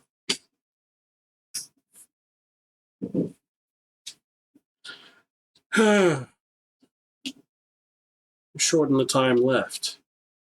Boom, back. Okay, there are 3 played pieces, and the world still has more shenanigans going on. Okay, I think it's time for a save. We're going to call this After Titanic.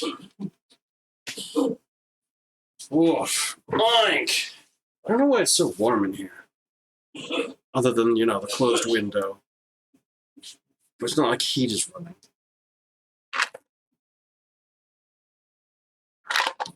Oink.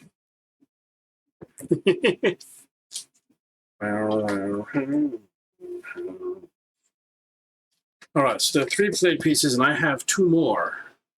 An edge piece and a corner piece. It's a dull grey white, perhaps depicting a shadow in a charcoal sketch.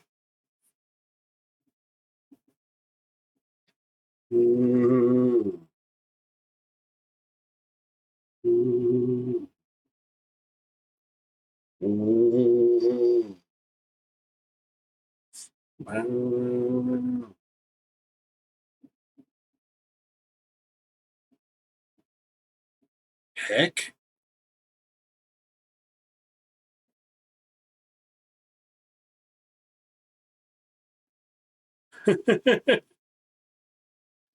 Oh no.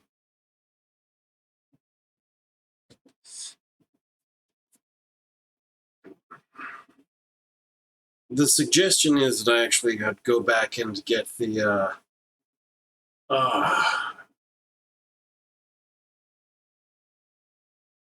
towel and figure out the next vortex. But also,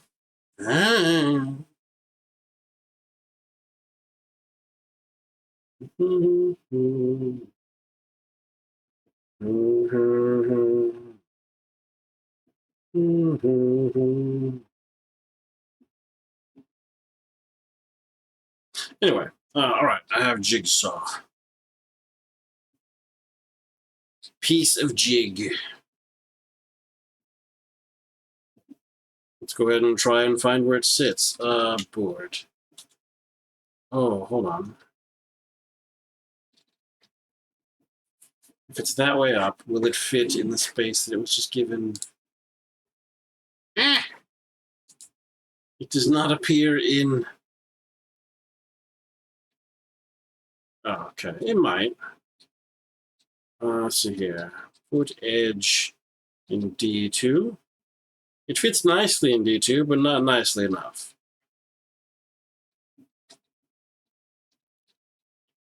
D3, nope.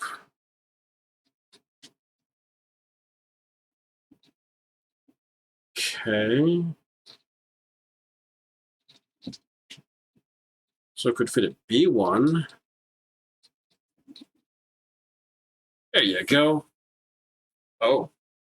It fits at B1 and suddenly lights up with a picture. A mustachioed invalid in bed.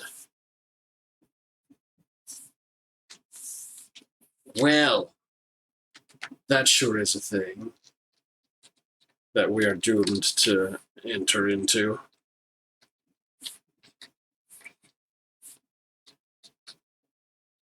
Well,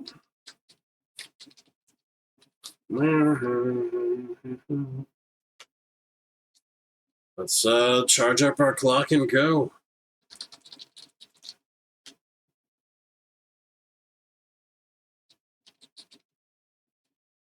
Wait, what does it call itself? Invalid. Gonna push the invalid. So mean. The piece at B1 presses in smoothly, like a button, and releases. You're sucked up once again into the time vortex. As you slow down, you briefly make out cartoons of the glorious 1911 arrival of Halley's Comet. And then everything begins to change. Chapter 3, Temps Perdu. Rue Hamelin. Quiet, narrow, and gloomy Parisian street, running south downhill to the Seine and north uphill to Avenue Kléber. Kléber? It is the dead of night, though the air is warm. Despite the seedy look, the brass nameplates on the door belong to the minor nobility. Inexplicably, your attention is drawn to the closed door of number 44. It's 1922. Well, it's something 22 anyway.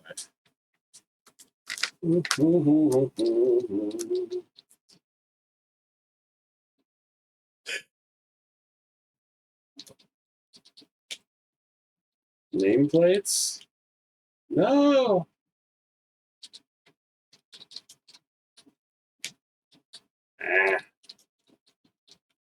There's no reply. Okay. Open door. You open the street door. 44 Rue Hamelin. A dark, high-ceilinged entrance foyer, adding to the seedy atmosphere of gloom. A broad staircase is barred by locked doors, but there is a metal cage lift shaft. On one side is the glass window to the concierge's office, which is dark and silent. A door to the west leads out to the street. The cage lift stands open at its floor. A handsome, uniformed boy politely does not stare at you. Boy, stare at him. A handsome boy of perhaps 17 who attends the lift.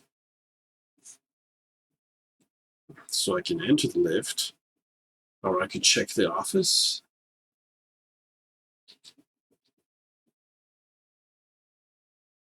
Apparently it's not something I need to refer to in the course of this game.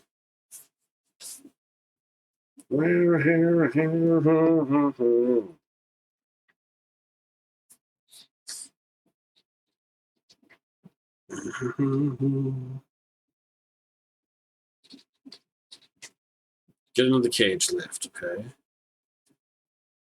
Ask the boy about lift. Boy, up.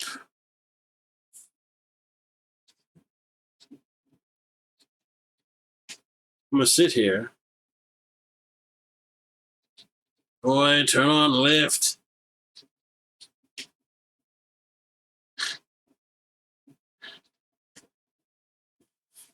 Heck. Clearly, I don't have access to this.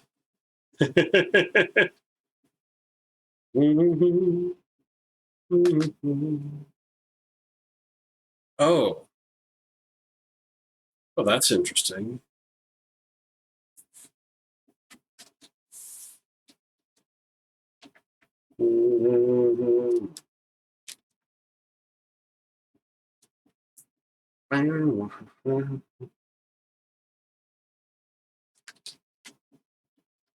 Okay, enter lift.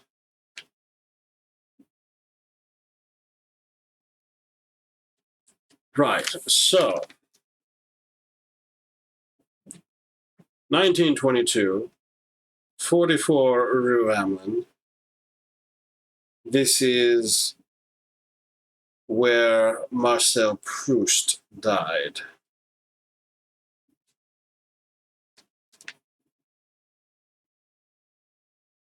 The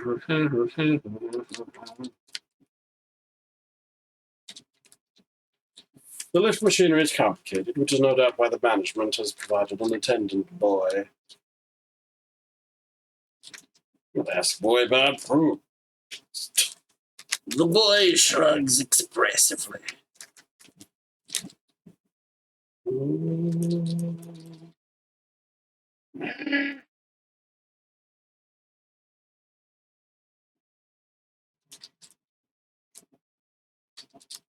Boy up. So mean. Actually, I was going to say a thing. The help menu had some things about after completing certain zones, right? We completed one, didn't we? I forget what the actual... Well... A4 was Century Park itself. C2.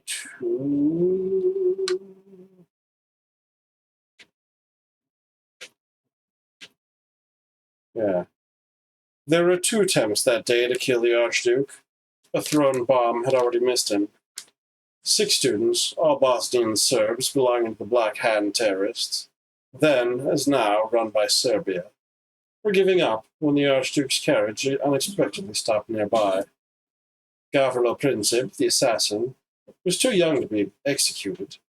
He later died of tuberculosis in prison. Several of the other 5 lived to old age. A bronze monument to Princip was placed on the spot, and his footsteps preserved in cement. Local Muslims tore it down one night during the Serbian siege of Sarajevo of 1992-4. At night, because by day the road had become one of the snipers' favorites. The Archduke was the most prominent voice for peace in Austria-Hungary, and, to satisfy Arno, the Hawk sent Serbia an ultimatum designed to be unacceptable. Serbia accepted it almost entirely. Austria-Hungary declared war anyway. Russia found itself defending Serbia, having wanted no such war. Germany was obliged by treaty to back Austria-Hungary, and had perhaps encouraged it. Now it tried, but failed to calm the situation. Since its battle plans, 10 years old, assumed France would be the enemy, Germany planned to subdue France before facing Russia. To do so, it planned to occupy Belgium. Britain had an old, almost forgotten treaty obligation to defend the neutrality of Belgium. By this stage, every country had mobilized its army, a step very hard to undo. Over 8 million men were crushed by the avalanche. C1 was the Titanic, right? Yeah. The interior layout is simplified from the midsummer 1911 issue of the Shipbuilder magazine, and events and dialogue from the more reliable survivors' accounts. Most of the stories about the Titanic are myths, from inaccurate press reports and the 4 films made over the years. The crew and owners behaved honorably throughout. The provision for lifeboats was not as poor as usually said, and there was an almost icy calm amongst the passengers not allowed into the boats. The iceberg was not large and the collision mild, but in those temperatures, the steel hull was only roughly as strong as a tin can. The SS Carpathia arrived after the Titanic went down at 2:20 a.m., but rescued 711 of the 2,206 aboard. Of those who appear in the game, only Ms. Schutz and the wireless operator survived. Mr. Guggenheim changed into a dinner jacket to die a gentleman. The captain and the Titanic's designer refused to try for the lifeboats. Just before the end, the wireless operator sent the first SOS signal ever heard at sea. The band played ragtime, not hymns, to the end.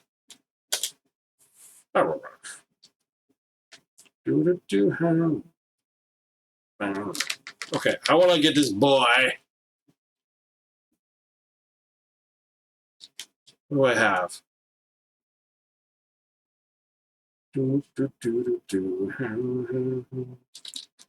Show the sparkler to the boy. Look! I have no idea. Hold on, is it one of those weird verbs I didn't remember it being in existence? You visited Century Park, beer tent. Okay, you can give me all these places. Sure. Objects. Objects you have handled. Cool. We'll give the boy his book of the sea. He's unimpressed with their clumsy tip. And I will undo that. Do I need to give a proper tip? I don't have, like, cash or anything. Do I? None of that was cash, right? I mean, the Ormolu clock is probably priceless, but... Maybe I should go outside and look at other things.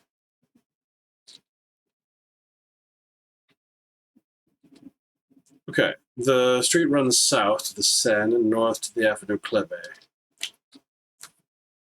Paris in the springtime. The blossom scent on the trees, the last strollers along the banks to the west and in the Trocadero across the river. The great skeletal A of the Eiffel Tower. You inhale the scents of night and sneeze with hay fever. Small coin lies among the fallen blossom. There you go. You have to give him an actual tip. You sneeze convulsively as you stoop for the coin, but with great physical dexterity recover your footing just in time. The coin remains mockingly in view. What is this? What is this? Oh, hay fever. Okay. I need something to cure hay fever or protect me from pollen before I can take this coin. Who is making this game? Clock is at 40. I'm so doomed.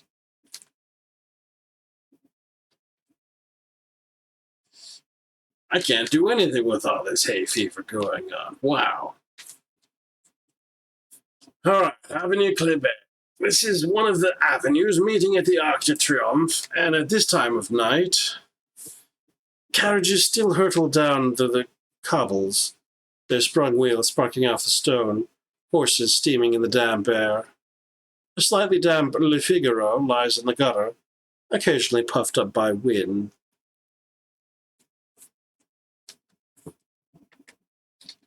Sketch horses. You already have that picture. No!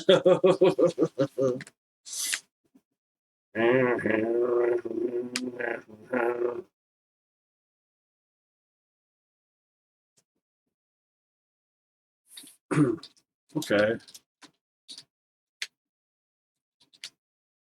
Le Figaro from May 18th, 1922. In the studied literary style of French newspapers, it carries critiques of Poincaré's hardline policy on German reparations, and there's a frisson of excitement over the serialization of the latest volume of À la recherche du temps perdu. Do not pretend that I can speak French out loud. I cannot.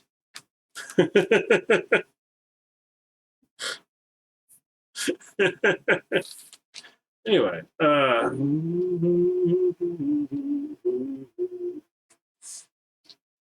okay, so what else is going on? Okay, still keep going. Paris by night. You are in a warren of twisted little Parisian streets, all alike, which strike out in all directions.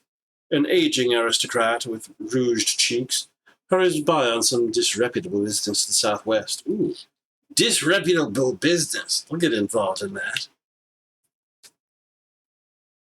Oh no. A carriage swings into view, and you just glimpse a dark lady within, talking to someone who looks suspiciously familiar.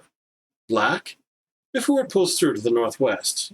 See, we're following whatever shenanigans exist. An aging aristocrat with rouged cheeks, just the southwest, okay? Southeast. East? South? Oh, here we go. A green flask of absinthe sits abandoned on a doorstep. Absinthe? Okay. Liqueur impregnated with wormwood. Prohibited these days, of course. All right, let's get some contraband. Put it in the rucksack, so I'm not carrying it like... Not that it matters.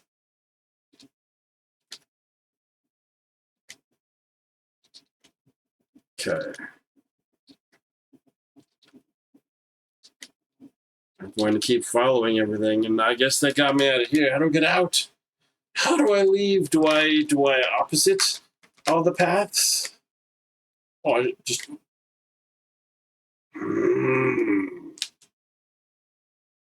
All right.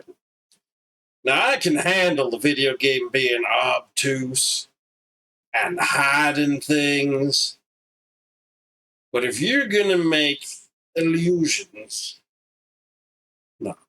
If you're gonna outright say the streets strike out in all directions, and I just tried 2 different directions and you're telling me that it don't? No! No!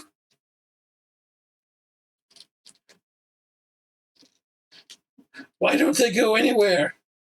Oh no!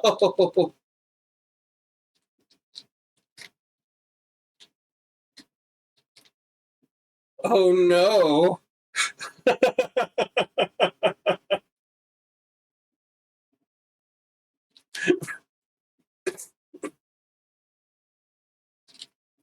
Why am I so doomed?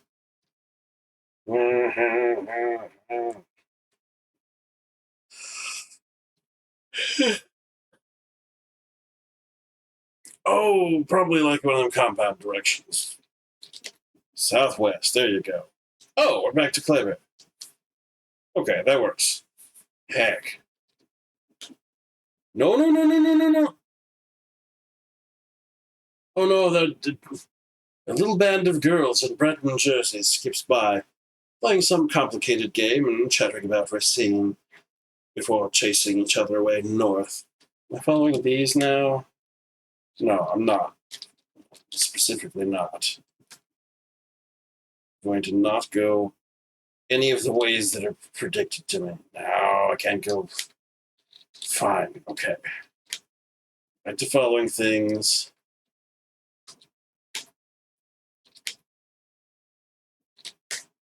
Ah!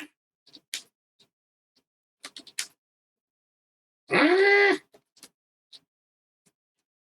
I had escaped this once.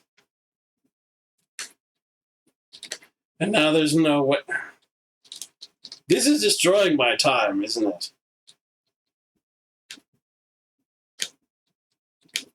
My precious time. Okay. How do I get back to...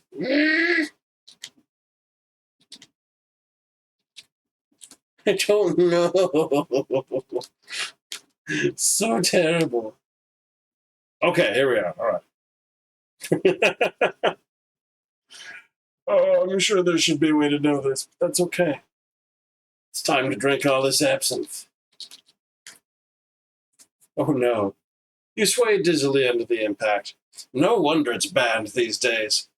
As you blink open your eyes, you're startled to find yourself hallucinating. A hazy purple vision of a fashionable soiree, where ladies sweep by in jeweled dresses, and gentlemen stand puffing cigars, their top hats resting by their feet.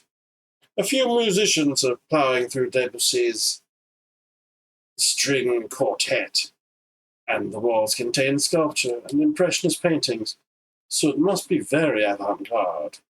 Black is also here, wearing that mocking smile, standing elegantly by the side of the Louis XIV dance floor. Or say Louis XIV. Alright. Dance with Black. Woo-hoo-hoo-hoo. You sway woozily around the dance floor, only just able to stand, and held up mainly by Black. Although it's obvious to you how your brilliant conversation sparkles, somehow you suspect that Black doesn't see it that way. One particularly thorough lurch later, the purple haze returns. Your score has just gone up by 1 point. Oh, good heck. Can I take the coin? Oh, no. You stoop down for the coin, still swaying unevenly in your feet after the absinthe, then collapse forward all over the pavement. At least you managed to salvage the coin, if not your dignity. Okay, all right.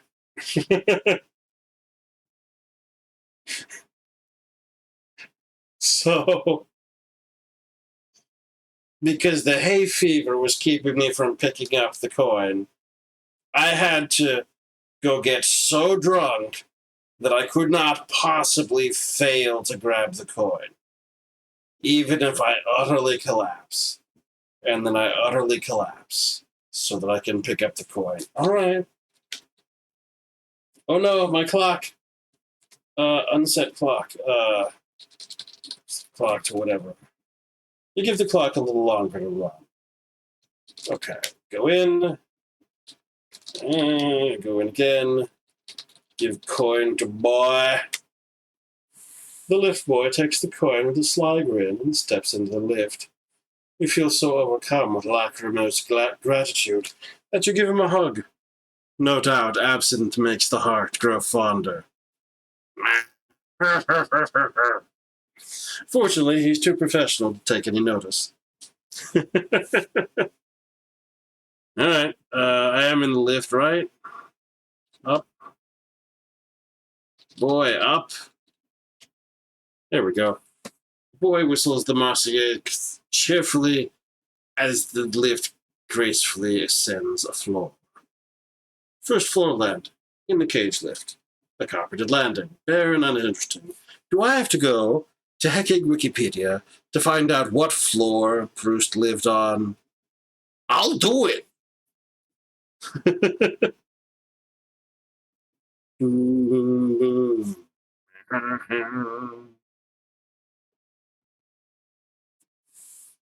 Or at least I'll try to do it, but again, my poor computer is overheating. Just like I am. Oh no.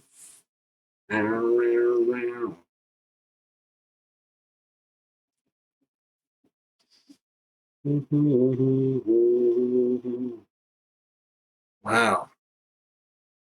I tell you, this is why I constantly have an ice pack app. The ice pack itself is too thermally powered. Do. Okay. It just says his apartment. His bedroom of his apartment.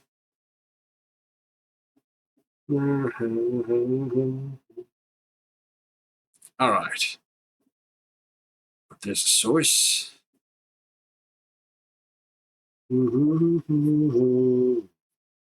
Wow.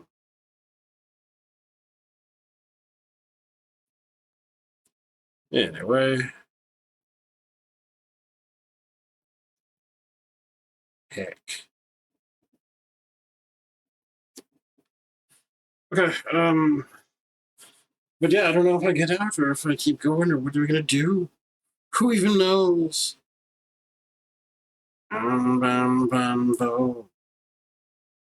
This is not the source given. Alright, next landing. Out, I guess. We can check. Oh, it's just a landing, though. Into a lift. Boy, up. Okay, if it's just a landing, keep going. Give me an interesting one. Oh, here you go. Carpeted landing, bare and uninteresting, except that the door in the east wall is ajar. I'll take it. 5th floor flat. A claustrophobic apartment, almost bare of furniture, but piled with heaps of paper, typescripts, manuscripts, cuttings from newspapers, scribbled notes, and old coffee bowls. There's a brass fur-topped... Heck. Sorry. There's a brass fur-topped bed beside a bamboo table, and a single electric ring surrounded by milk stains. The windows are jabbed shut, and the air is almost fetid. The party invitation is propped up beside the electric ring. A grey square tea tray is perched on the coffee table amongst the debris. Stale Madeleine completes the shambles. Your score has just gone up by 1 point.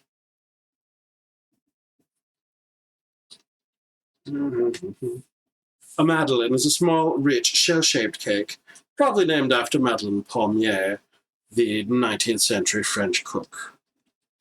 take it. Tea tray.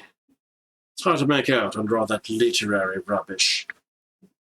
Hold on a second.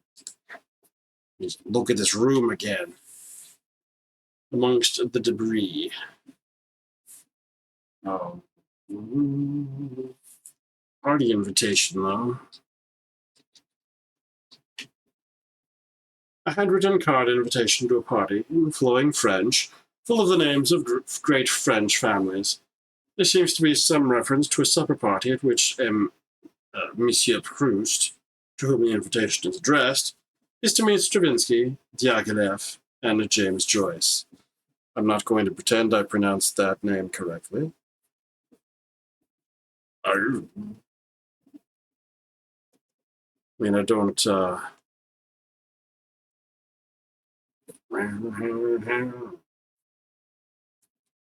it doesn't look like it gives a lot of options, but...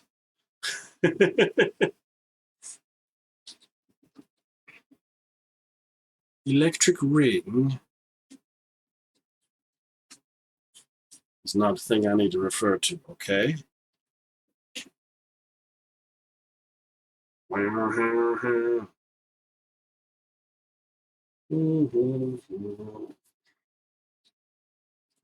Debris.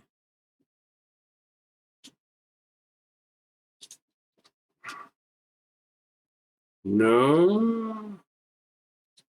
Freaking table. X table. Diaghilev.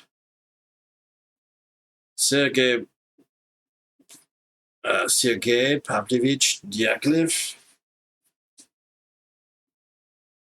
was a Russian art critic, patron, ballet impresario, and founder of the Ballet Russe, from which many famous dancers and choreographers would arise.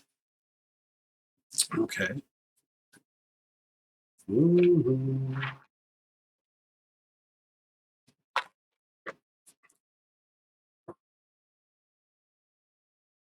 Take tray. Oh, heck. Oh, now it works.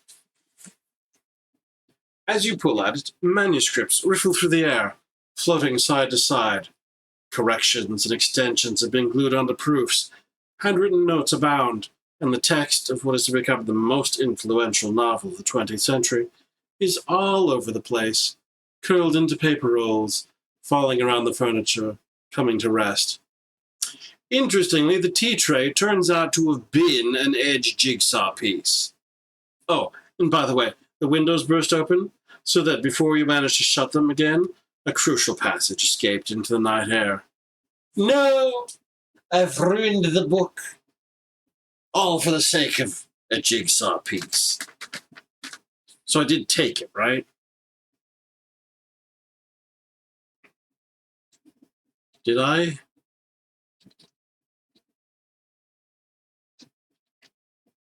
Okay. Oh, okay, so I think there were no more... What? Chiming of rough bells, so there might be one more? I don't know. Okay, so it went out the window, huh? Ow. Bam, bam. Is there more? Ah!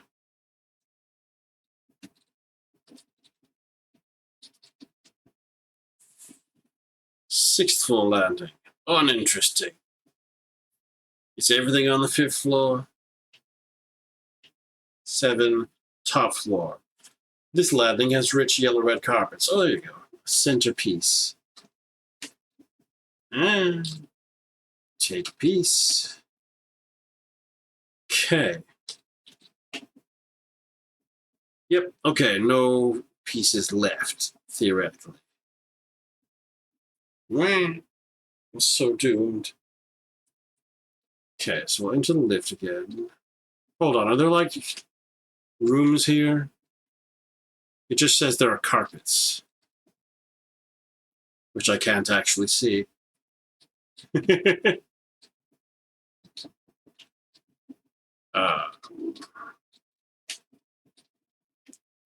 I'm just going to repeat this. Okay, so we're back in the foyer.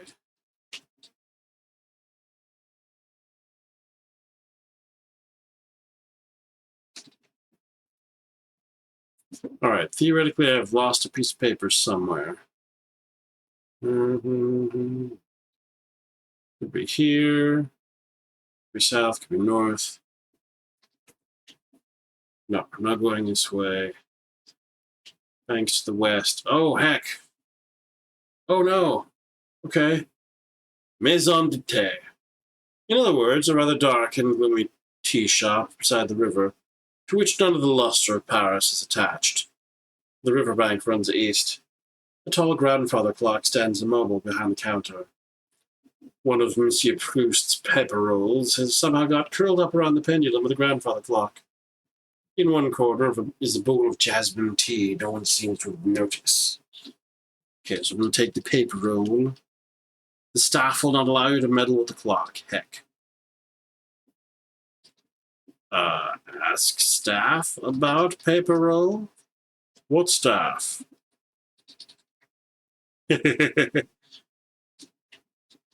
Intriguing patterns swirl in the tea.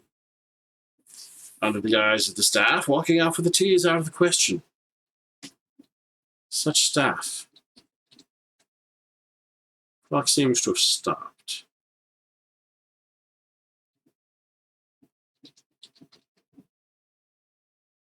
I don't know.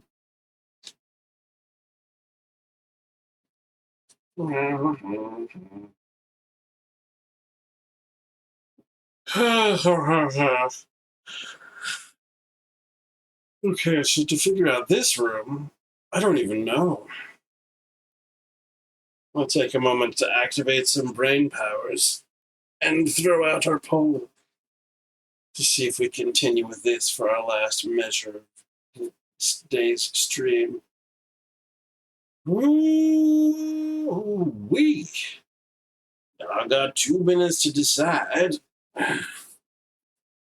whether we continue with Jigsaw, hurtle back to Geometry Dash, we haven't touched in ages, or start new on Four-Sided Fantasy, which is another game in our queue. Oof. Y'all, let me tell you. I should probably hydrate because of how hot it is. I mean, it's not like oppressive hot, but it's oppressive warm, you know? You know how it be.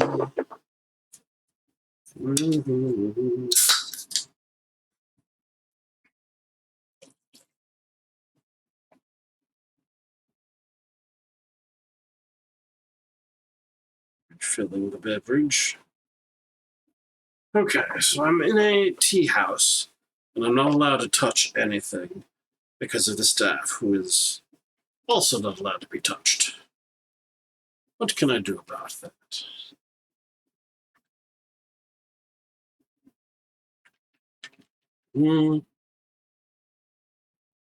I guess if we get the grandfather clock moving again,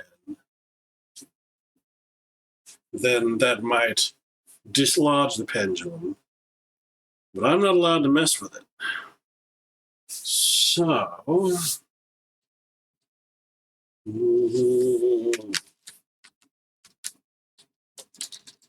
I know, they're not real.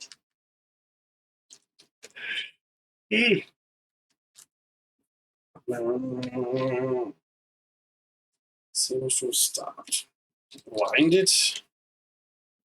No.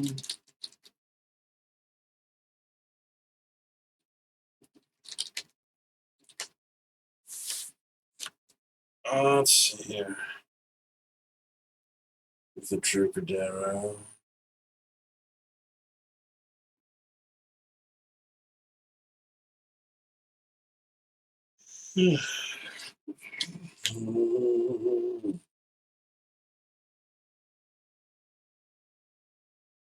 Okay. Rather dark and gloomy tea shop. Can I buy tea? Nothing else on sale. It is a tea shop. Poison the tea. Not a verb recognized. Oh, a Madeleine cake. Oh no. You dip the Madeleine into the tea in good French fashion. The first taste of the Madeleine dipped in tea instantly transports you back, in a flood of involuntary memory, to your first school. You are 7 or 8 years old, and you have squirreled yourself away to a secret corridor behind the hall to see the clock. The ceiling is far above. The windows are too high for you. The aroma of school dinners drifts in from the kitchens. The clock stands before you, huge and lustrous. The pendulum is still. Surrounding it, lead counterweights hang like fir cones. It is as if the school day will never end, and no bell will sound. Your score has just gone out by 1 point. It's supposed to be a reference. You're always fascinated by the clock, which works the school bell. The cogs, the so slow mechanism of the pendulum. Cogs, you can't prise loose the weights.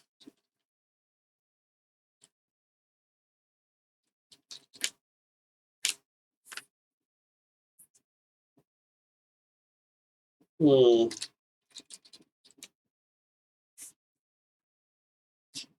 reach up doubtfully, afraid to touch, but that doesn't quite seem right. And the clock stares impassively down at you.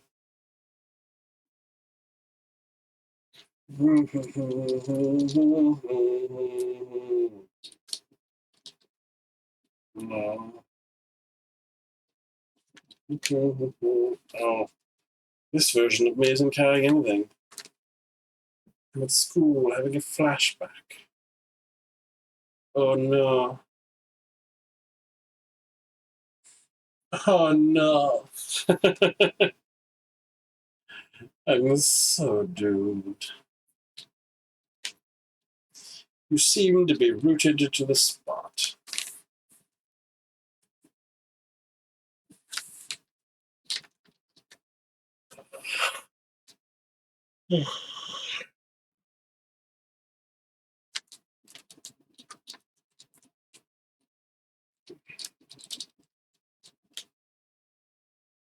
No.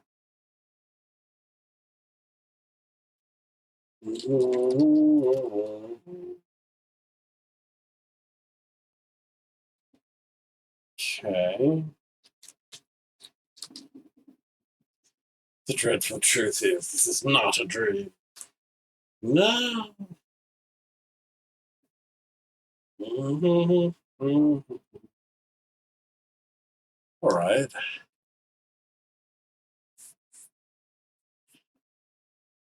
Well, I do seem to be doomed, don't I?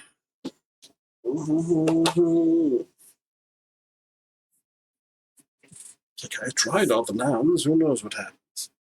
Let's check the through of whack.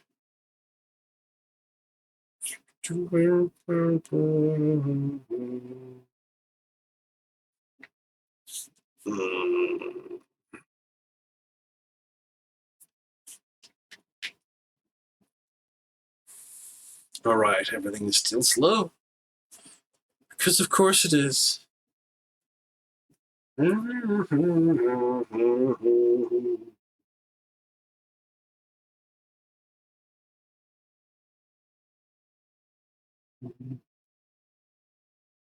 Really? Is that the...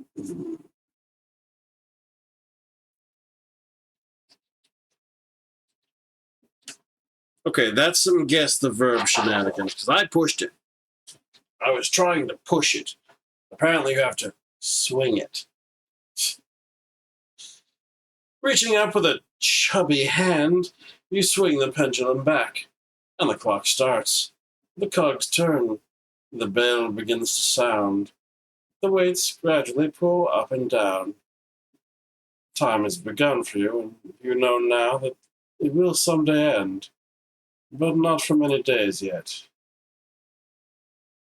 Okay.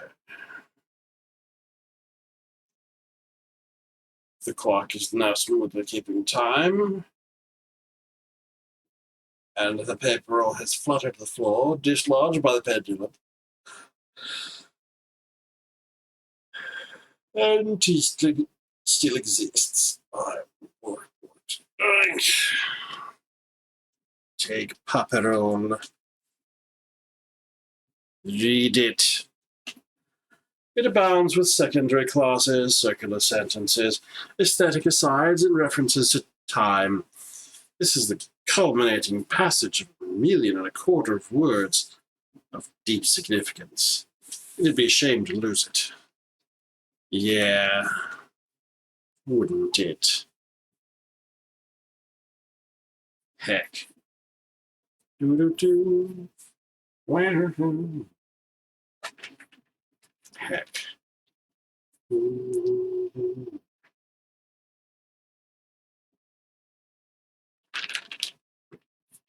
All right, so since we do have it, let's go back to 44 Rue Hamlin.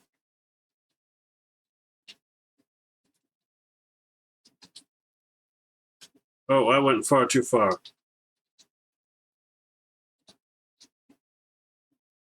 Out. East. Well, who am I giving this to? Where is... Oh, hold on. There's a bed, which is not to be referred to. Okay.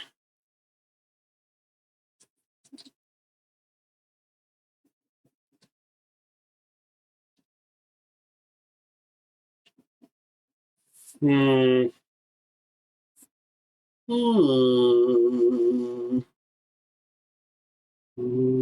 Oh, I guess we just put it down. Okay.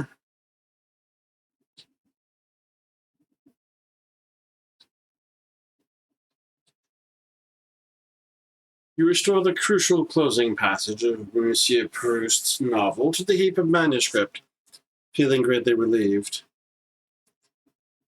It seemed to me that quite soon now I might be too weak to maintain my hold upon a past which already went down so far. Marcel Proust, Le Temps retrouvé, or Le Retrouve. I don't know my French, and there are no accent marks. 1927. Your score has just gone up by 1 point.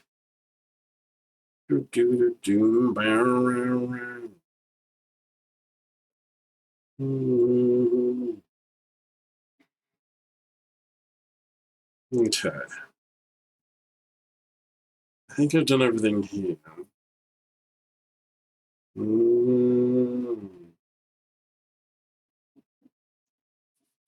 Okay, let me set clock to 1. Oomph! Heck. All right, there are 4 plate pieces. There are so many more. Centerpiece, an edge piece, and a corner piece. Oof.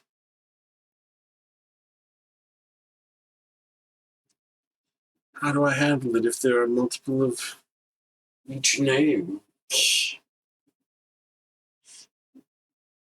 Like, I can't get one more without there being conflict.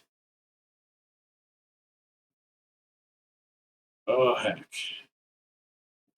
All right. It's 1:15. I am losing wakefulness. We will take this opportunity to call it. I know. I know. It's all right. Let's go ahead and just do a save here.